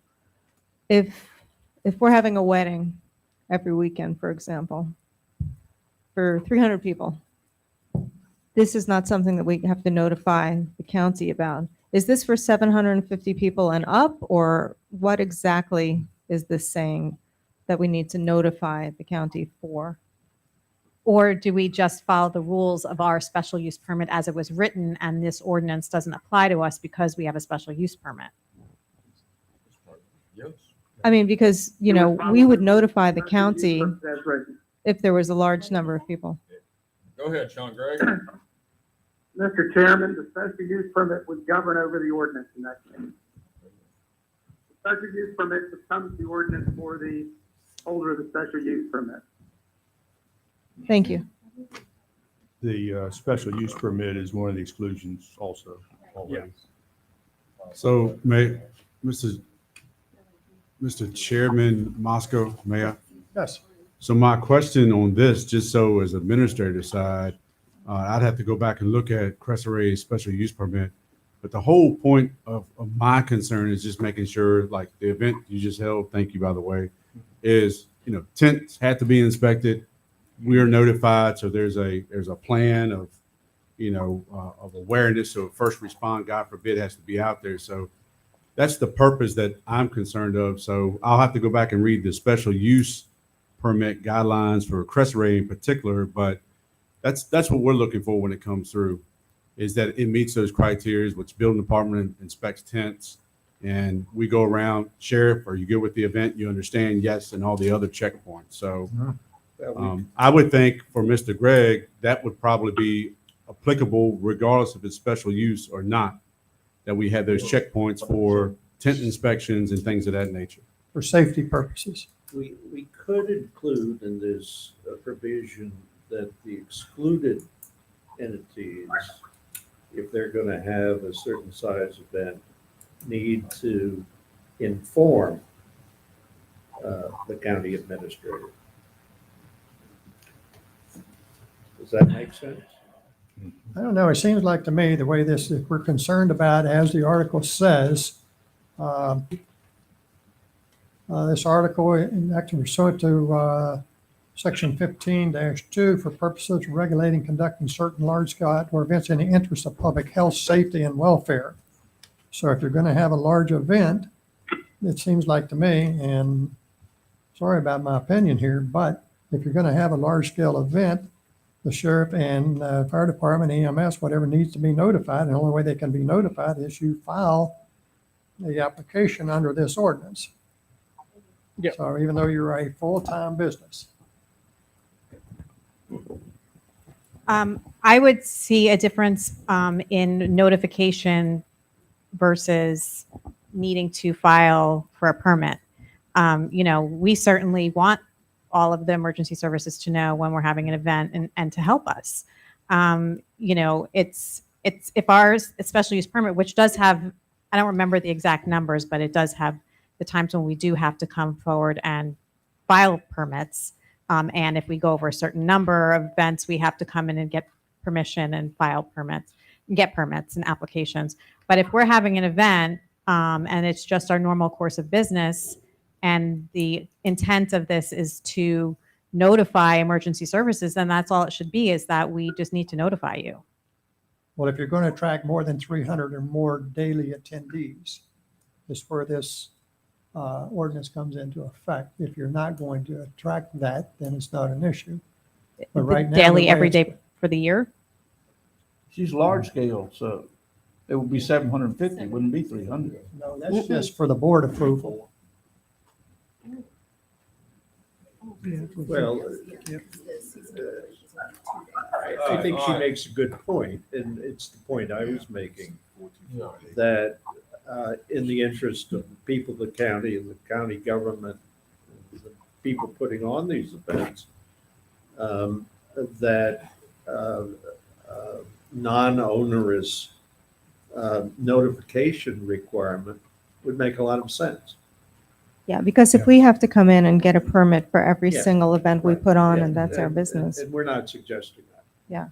But Oh. I'm suggesting that it would not be difficult or onerous for you to simply give notice Notify. as prescribed. And we would do that anyway. Yeah. Yeah. Yeah. And I agree with that. Well, one comment I want to make about what you said about the tents, though. If Crestway Resorts purchases its own tents, and we have tent setups, to get somebody to do an inspection before each event, if these are the tents that we own and, are in place where we put up before each event, that's a little onerous. I didn't make the tents. point. But I mean, I'm content. Gents are building. I got to tell you, we live in a litigious world. I am well aware of that. We are going to, cover our butts no matter what we do. And we want safety first and foremost for everyone involved and for the county. So, I mean, Tents fall under state building code. yeah. The fair, everybody's got to get tents inspected. Doesn't matter who owns them. If you've got occupants underneath them, you got to have them inspected. For each event? How many is That's it? state law. Yes. There you go. 900 square feet is what you're saying? So, But I think if you, and Lincoln, you can correct me, I think if you put it up and you leave it up and you don't take it That's back right. down, you don't have to get it inspected. Isn't that correct? something. The one at Hoover Ridge hadn't been inspected a whole lot of times, but it was inspected when they put it Well, up. originally, right. Very much. Yeah. The going back to whether or not you would need one, section 4-24, no person may conduct a large-scale outdoor event without first applying and obtaining a permit for the event from the county zoning administrator. Send an email. I mean, the special use permit, doesn't that supersede the special use permit, Sean Gregg? You read the two together and you take whichever is, basically the more restrictive. There you go. It's up to 750 people. It's an administrative approval. Right. We meet all the time. Yeah. All the time. Thank God these are pleasant people. I mean, we can get these things through pretty quickly. I mean, the whole idea is not to be cumbersome to business in any way or the citizen base. Well, let me just ask a question. My suggestion would be for entities that are excluded in the exclusion section 421, that we just provide a notice requirement, and that's it. And we can do it in this document. And it would simply say that for excluded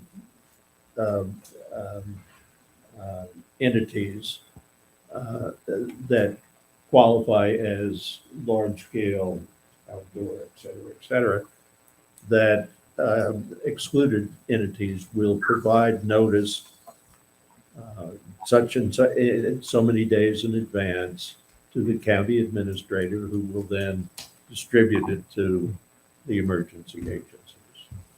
And how are you going to ask for that notification? Pardon? How are you going to require the notification? Telephone call, email? I think that's what this is. Well, it would be a written notification. Written notification. Yeah. B1, county administrator saying read B1.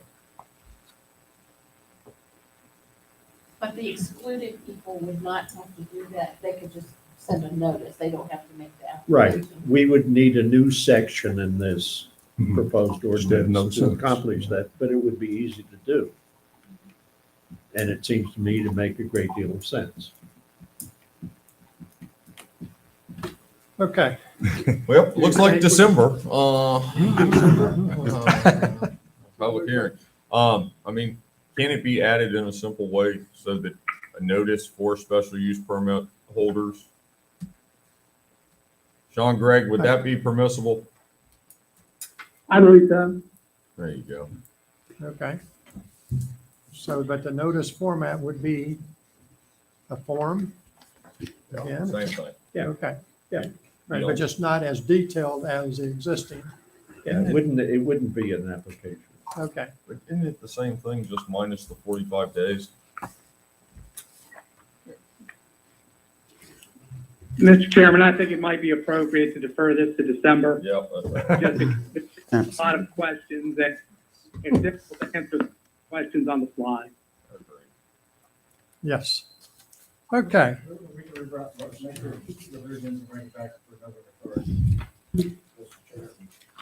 Mr. Brigler? Notification is going to be required by the special use permit holders to have no permit fees applied? No. No, right, nothing. Just notice. Mr. But Chairman. it would not be, it would not be only special event holders, but all excluded entities.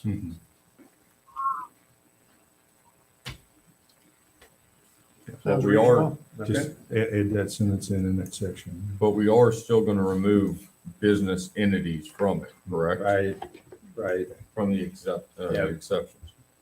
Okay. All right. Mr. Well, we got Chairman. that settled.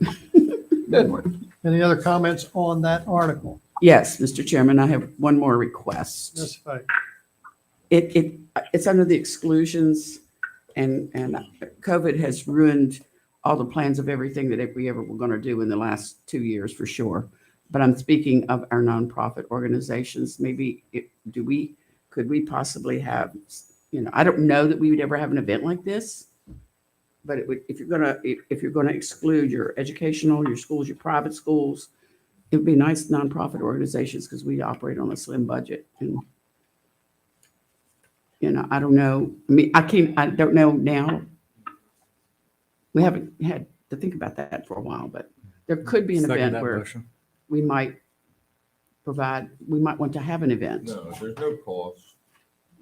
You just want to be adding nonprofit, you want to add to the exclusion. Just nonprofit organizations, truly nonprofit. If you have a 501c3, that's a nonprofit. So library, literacy, Mesa, I don't know. I mean, who knows what might Chair, come. I do have one comment on that. It may be a nice way to raise money. I have seen that provision used in other jurisdictions as an end around the requirements. They agree to give some portion of their gate to the nonprofit to get the exemption, but otherwise the nonprofit is not involved in the entity at all. And that can create some problems. So if we added nonprofits here as one of the exclusions, so we don't want to exclude nonprofits necessarily. All we want to do is require a notification for safety purposes. Is that what we're talking about here? Oh, he's talking about That not might be putting a- nonprofits in there. The nonprofits are going to plan these kind of events out for a long period of time, and there is no cost associated with this at all. No. I don't think the nonprofits. I hope you'll have huge events and raise a bunch of money, but it's just y'all plan these things months and months and months in advance on a regular basis. We'll let you know if we have a problem. I hope you don't. So, Mr. Chairman Moscow, if I may, so just so we're capturing, you're looking to bring this back at the workshop for further discussion, and then we'll eventually get to a public hearing in December. Yes, Is that the we will. desire? Hopefully Peter will have these amendments in place for our workshop coming up, so we can beat it up again. Yeah, what's the date of our workshop again? Is that October 20th? 20th? 20th. Yeah. October what? 20. 20? 20, yes. Okay. Yeah. Thank you, sir. Okay. Just the only other one, just to make just a generalized comment, we're very, very happy Miss Miller had a great event. Happy as can be. How many people did you have through the gate? About 240 more or less. Lots of kids, so including kids, probably about 300. And we're sure she'll be more successful with huge numbers in the future. But she wouldn't have had to tell anybody because she didn't hit the 300 person threshold. Well, we wouldn't have known that in advance. Oh, no, understood. And we would have told, Yeah. I mean, we would have let the parents know.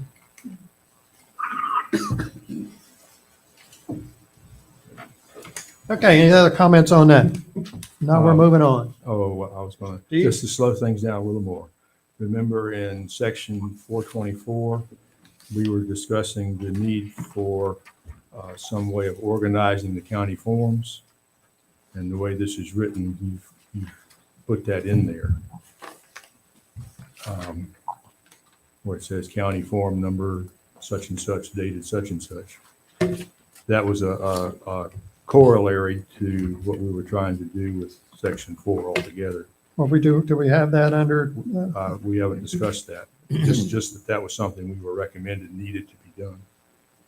well, we have it over here, and if I understand what you're talking about, under that 4-24 B1.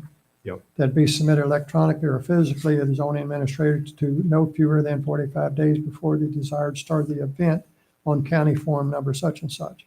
Mhm. Okay, is that what you're talking about? Yeah, the fact that the county forms are not numbered or Right. dated. So if we cannot get the county we- forms numbered, we have no numbered county forms? And we were recommended that we start doing that. Yes. Yeah.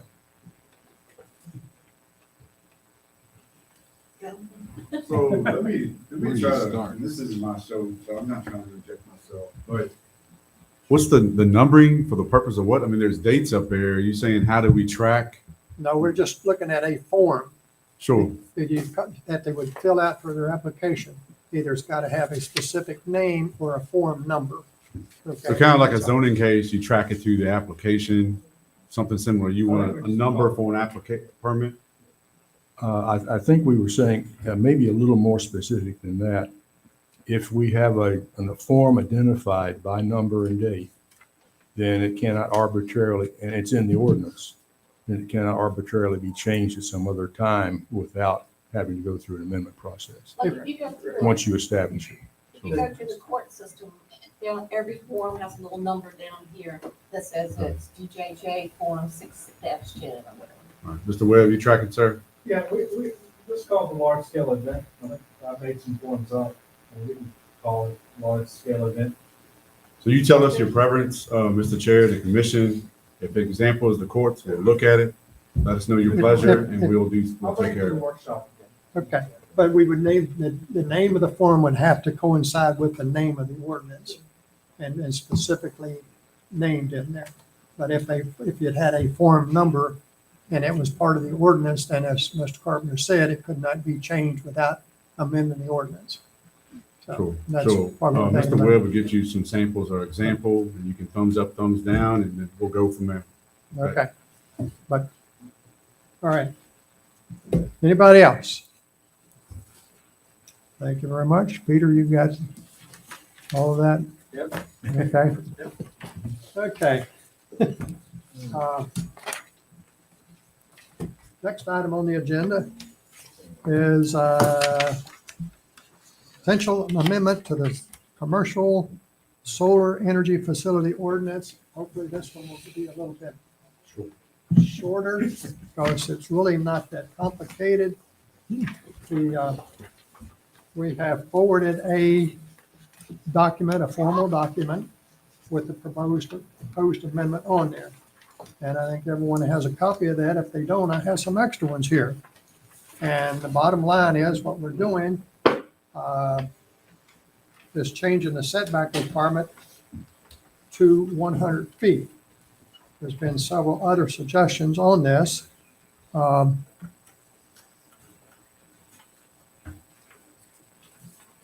To make some minor changes on it.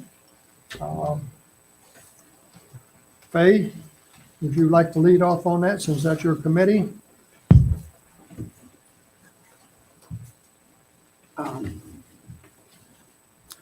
Yes, maybe.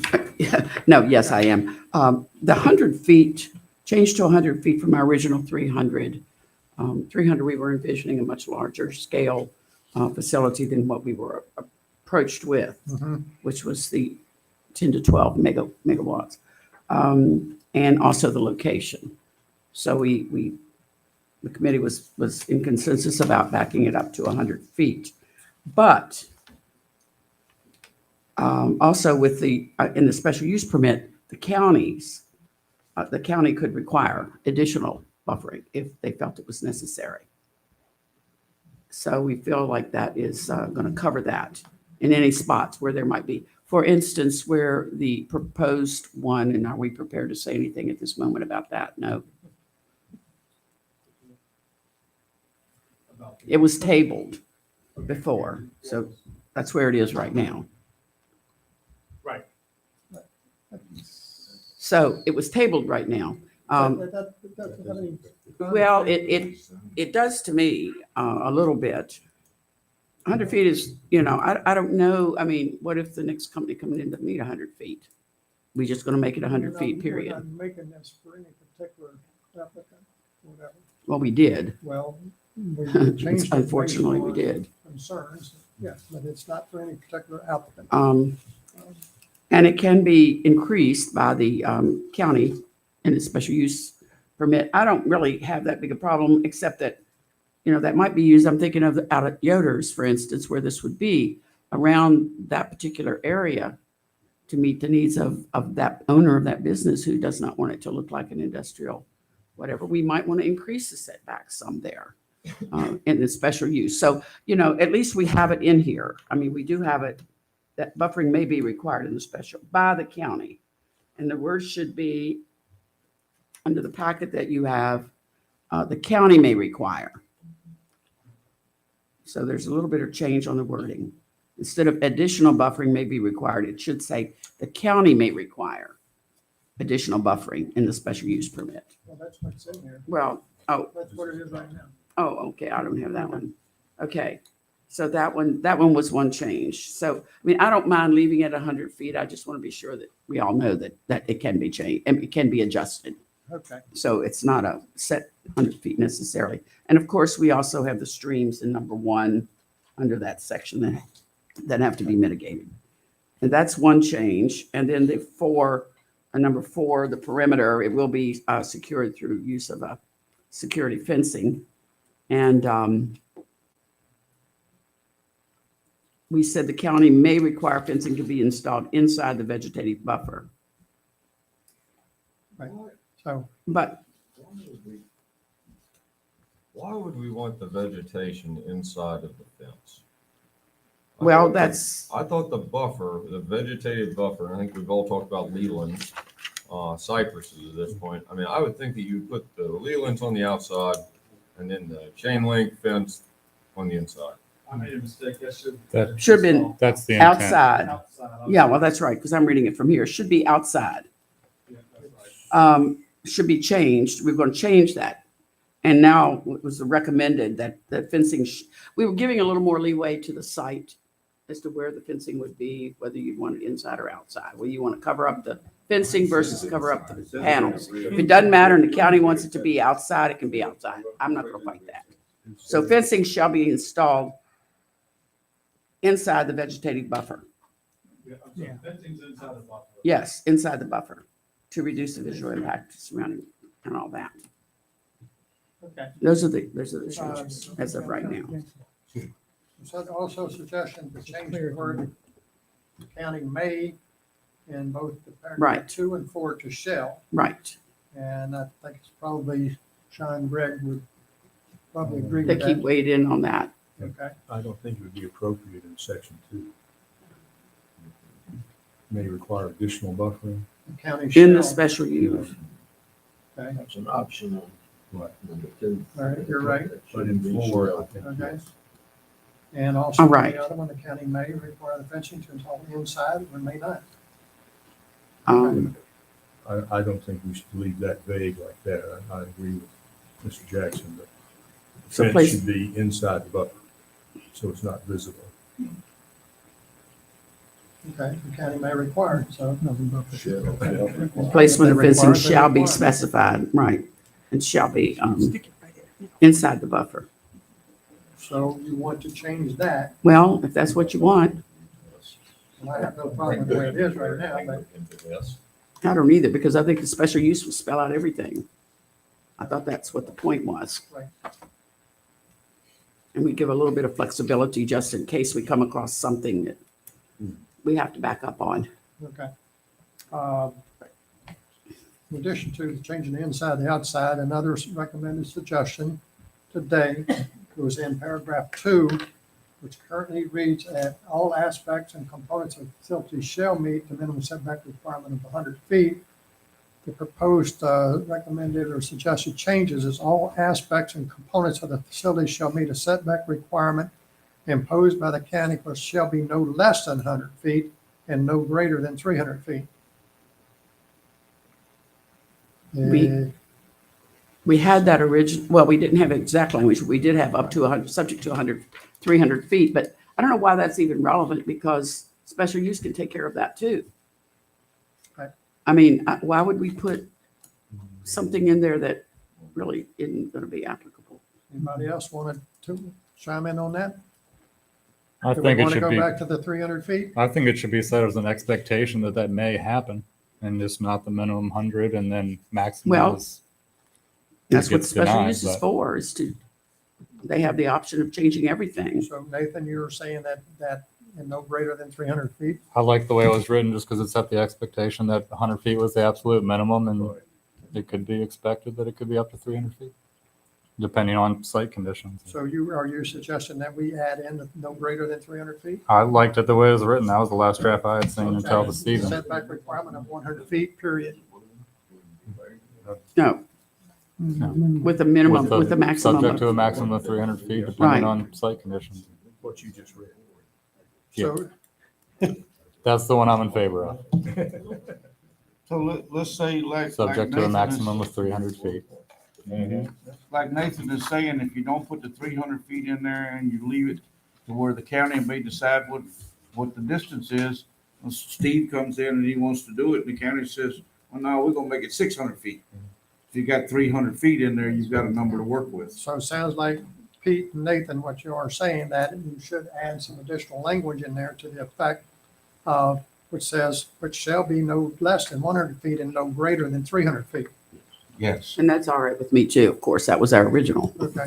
So definitely I approve of that.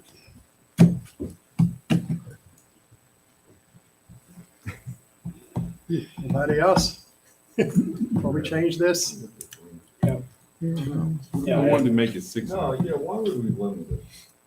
To, Why would we limit the county's ability to be able to regulate this? Why would we put 300 feet as max?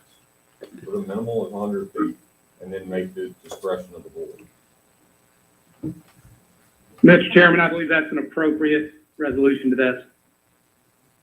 Got him on my side. Well. And the only reason I would. I don't know.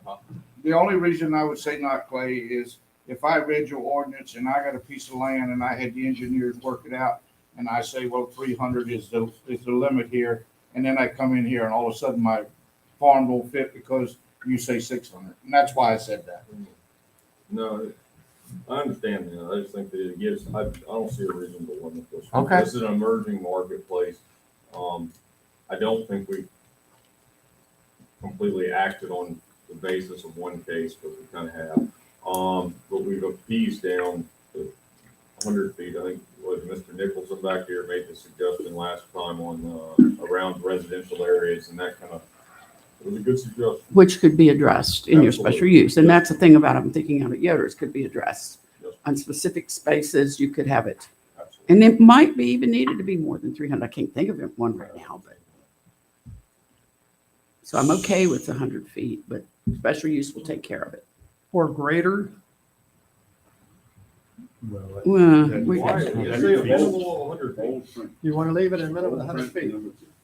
I mean, Consensus? Yeah, I'll go with that. Yeah. Yeah. That's what everybody likes. Okay, then it is, the consensus is it's fine just the way it is. Yeah. So we have minor changes, Mhm. inside, outside, and matter of fact, that's the only one. Peter's still has it. Peter?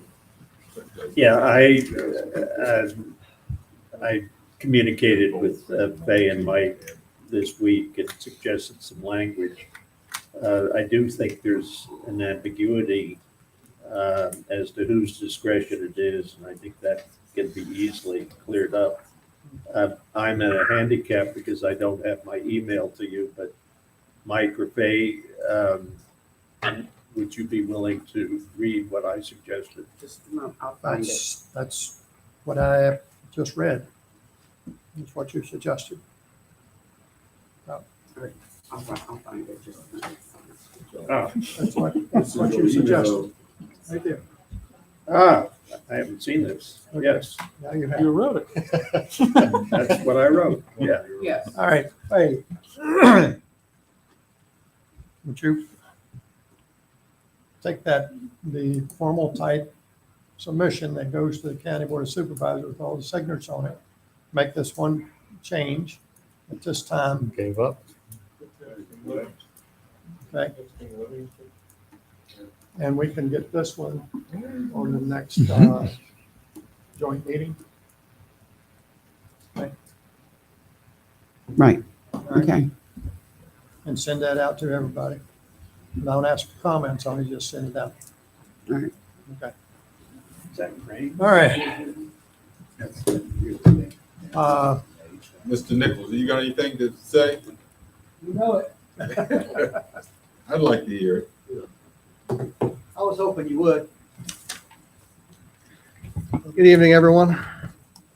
I don't want to go down everything that we talked about at the planning meeting.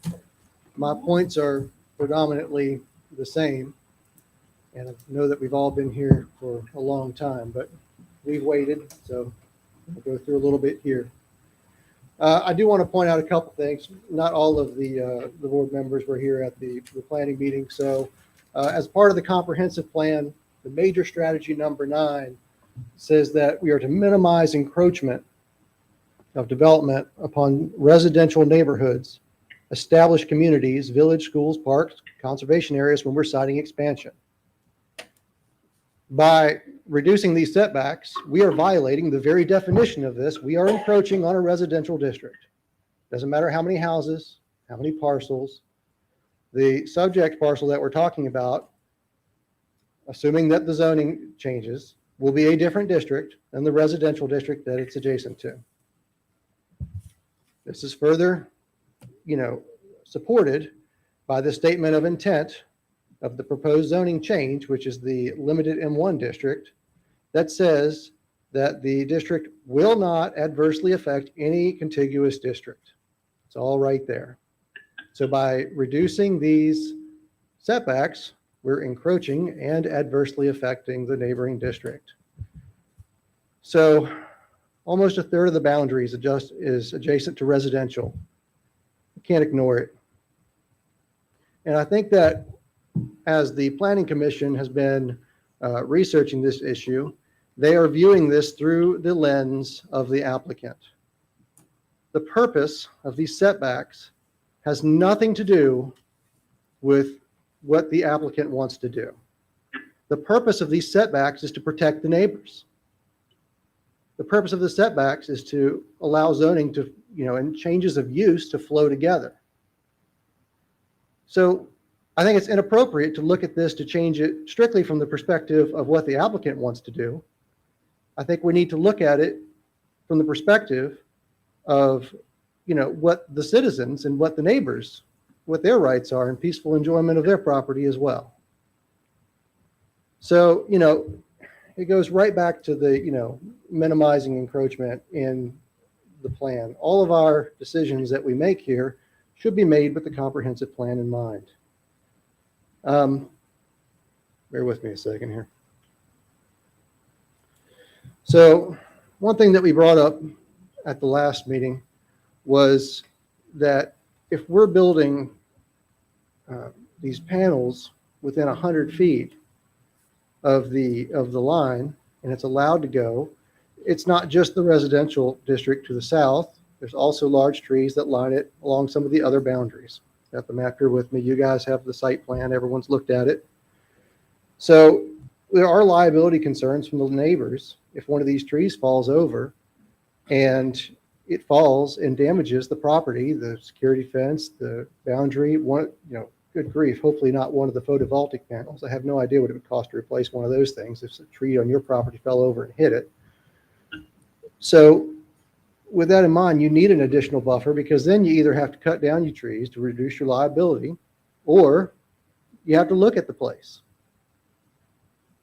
So either way, you get the short end of the stick.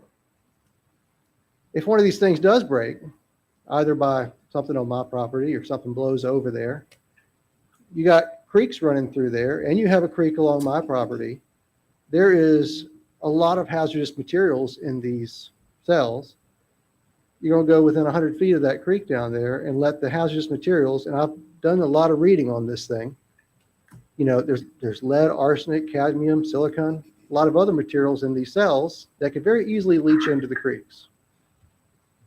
So, these creeks feed everywhere. We don't need to, we need to reduce the risk of polluting with these things. Everyone likes to think of solar panels as green. The only thing green about it is the sunlight that comes down and hits them. And if there's any question that, that we're going to come back and say, well, engineering plans are going to be there, and we're going to talk about, additional buffers for, wet areas and those things. Well, we should ask our neighbors in Louisa how that's worked out. The Dominion plant down there was a story on the news yesterday. Jennifer, right out of Richmond, the NBC station down there, and that board of supervisors said that they would never approve one of these projects ever again. The Dominion project, they've had so many problems with it and how it's adversely impacted the neighboring land around it. So I think that we're looking at this thing from the perspective of, okay, somebody gave us an application to do this thing. They don't live here. It doesn't make any jobs.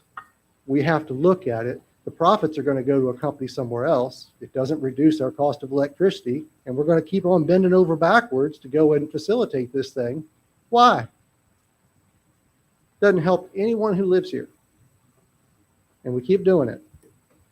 And we keep trying to make this thing work. And for the life of me, I've tried to figure out why we want to do this thing. And other than some false notion that it's actually, green and beneficial, and in the long run, it's most certainly not. I don't understand it.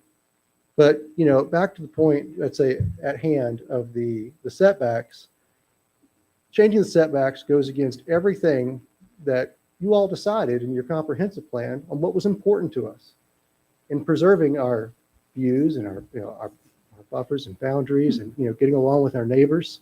So you want to talk about the Madison way of doing things and, talk about not being litigious people and not, you're doing right by our neighbors. And our folks here with the event said, well, we don't care if it's in the ordinance or not. If we get a great big event, we're going to let people know because it's the right thing to do. Well, we're bending over backwards for people who aren't even here, and we're just ignoring what's beneficial for our citizens around us. So I think it's worth considering. So I'm not going to blow your ear up anymore. I'm not. Aaron might. But anyway. Oh, last point I had to make. Mr. Elliott at our meeting last time said that at the southeastern portion of the property where there are trees and where the creek goes, that there was no intention to build photovoltaic cells down there. I brought the map with me. They want to build as close as they can. So it should be in your packet too. So you should have it. Hey, I invited everybody to come out and look. Nobody's brought the tape measure. But I'll tell you, if you go to Yoder's, if you don't want to come to my place, I understand. That's fine. You're welcome. But if you go into Yoder's, concrete drive there, right? Drive straight back to the metal fence. You look right, as far as you can see over, and you look left. All those trees go along that border there. There's some big and old trees over there. Go look at it. You want to come on over to my place? You come on. But if you guys have any questions for me, I'll answer them. But otherwise, I'm gonna sit down. I'm tired. Thank you. I have a couple of comments.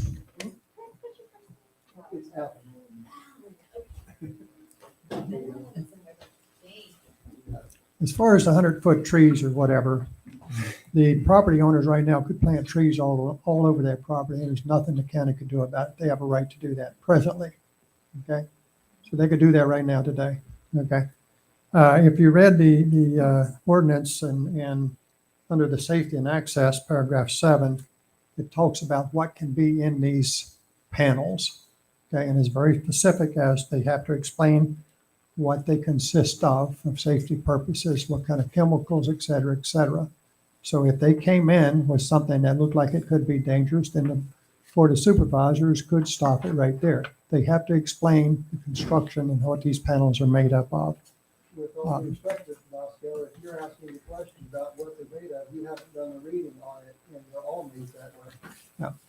Well, and then if they're all made that way and they come in and this ordinance says shall not contain harmful chemicals, okay? You put that in the ordinance, and I'm gonna send it up there with you at the special use permit, Okay. and we're gonna talk about it. Okay, that's great. Welcome.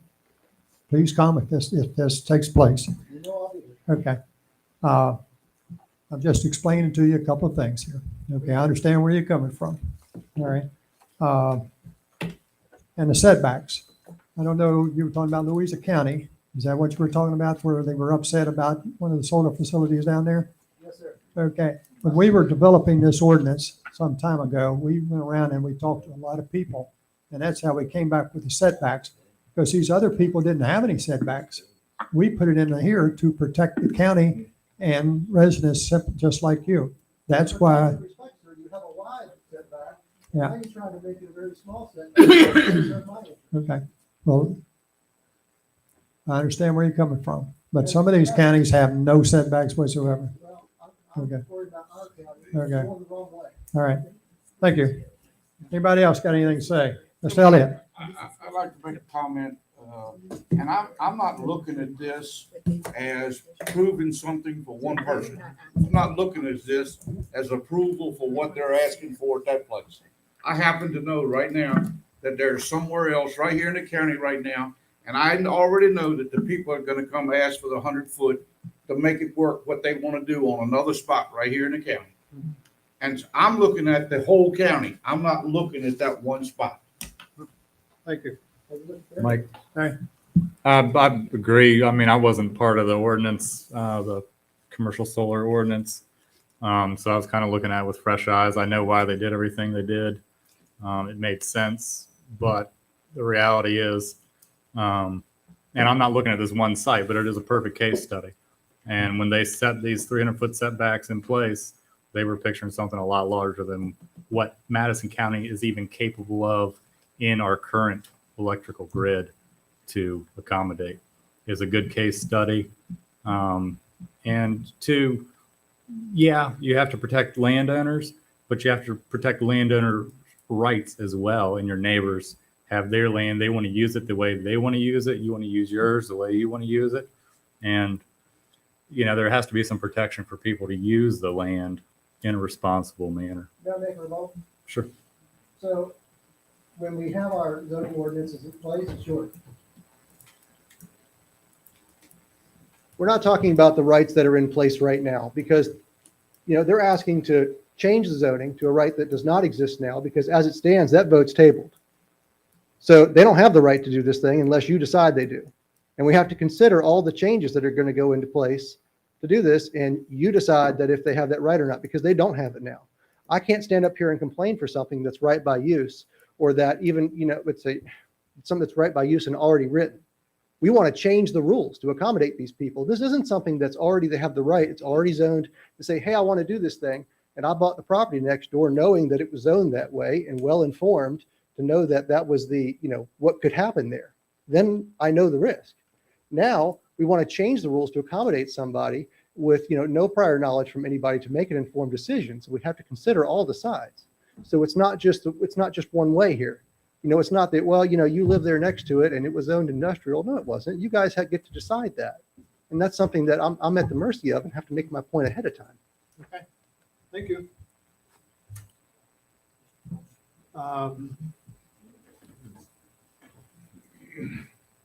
Couple other comments here I would like to make tonight. Everybody knows they have a new county email address, and I don't know who all has theirs set up yet, but if you don't have it set up, you should go ahead and get it set up.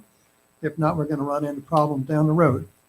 Also, I make a recommendation that everybody here review the Planning Commission bylaws, Article 6, Paragraph 6-10, for future purposes. On the virtual, coming to meetings virtually, that's not really set up that clear right now. I understand that that's being worked on, where for Planning Commission meetings or whatever, they could be virtual. I'm not sure. But so keep that in mind. It's not an automatic thing at this time. It is only, I think, for the Board of Supervisor meetings. So for our workshop meetings right now, don't plan on having a virtual connection if that is in the works sometimes in the future. So we will see if that is changed somewhere down the road. So that's all I have. Anybody else got anything from the Planning Commission? If not, can I get a motion to adjourn? I got a first and a second. All in favor, say aye. Aye. Thank y'all very much. Mr. Chairman, I move that the board convene in closed session pursuant to Virginia Code Sections 2.2-3711A6 for discussion or consideration of the investment of public funds where competition or bargaining is involved, where if made public initially, the financial interests of the government unit would be adversely affected, and 2.2-3711A1 for discussion, consideration, or interviews of prospective candidates for employment. Motion made and seconded. Further discussion? Hearing none. All in favor, signify by saying aye. Aye. Opposed, same sign. We're in closed session. Y'all want to take 10 miles? Sure. Yeah. Huh? You like that?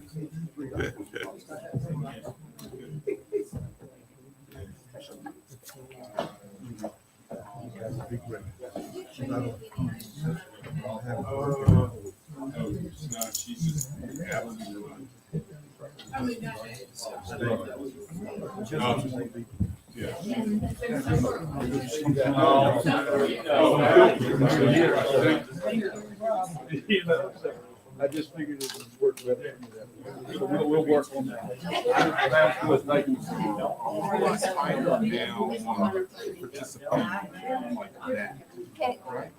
Huh? This conference is no longer being recorded.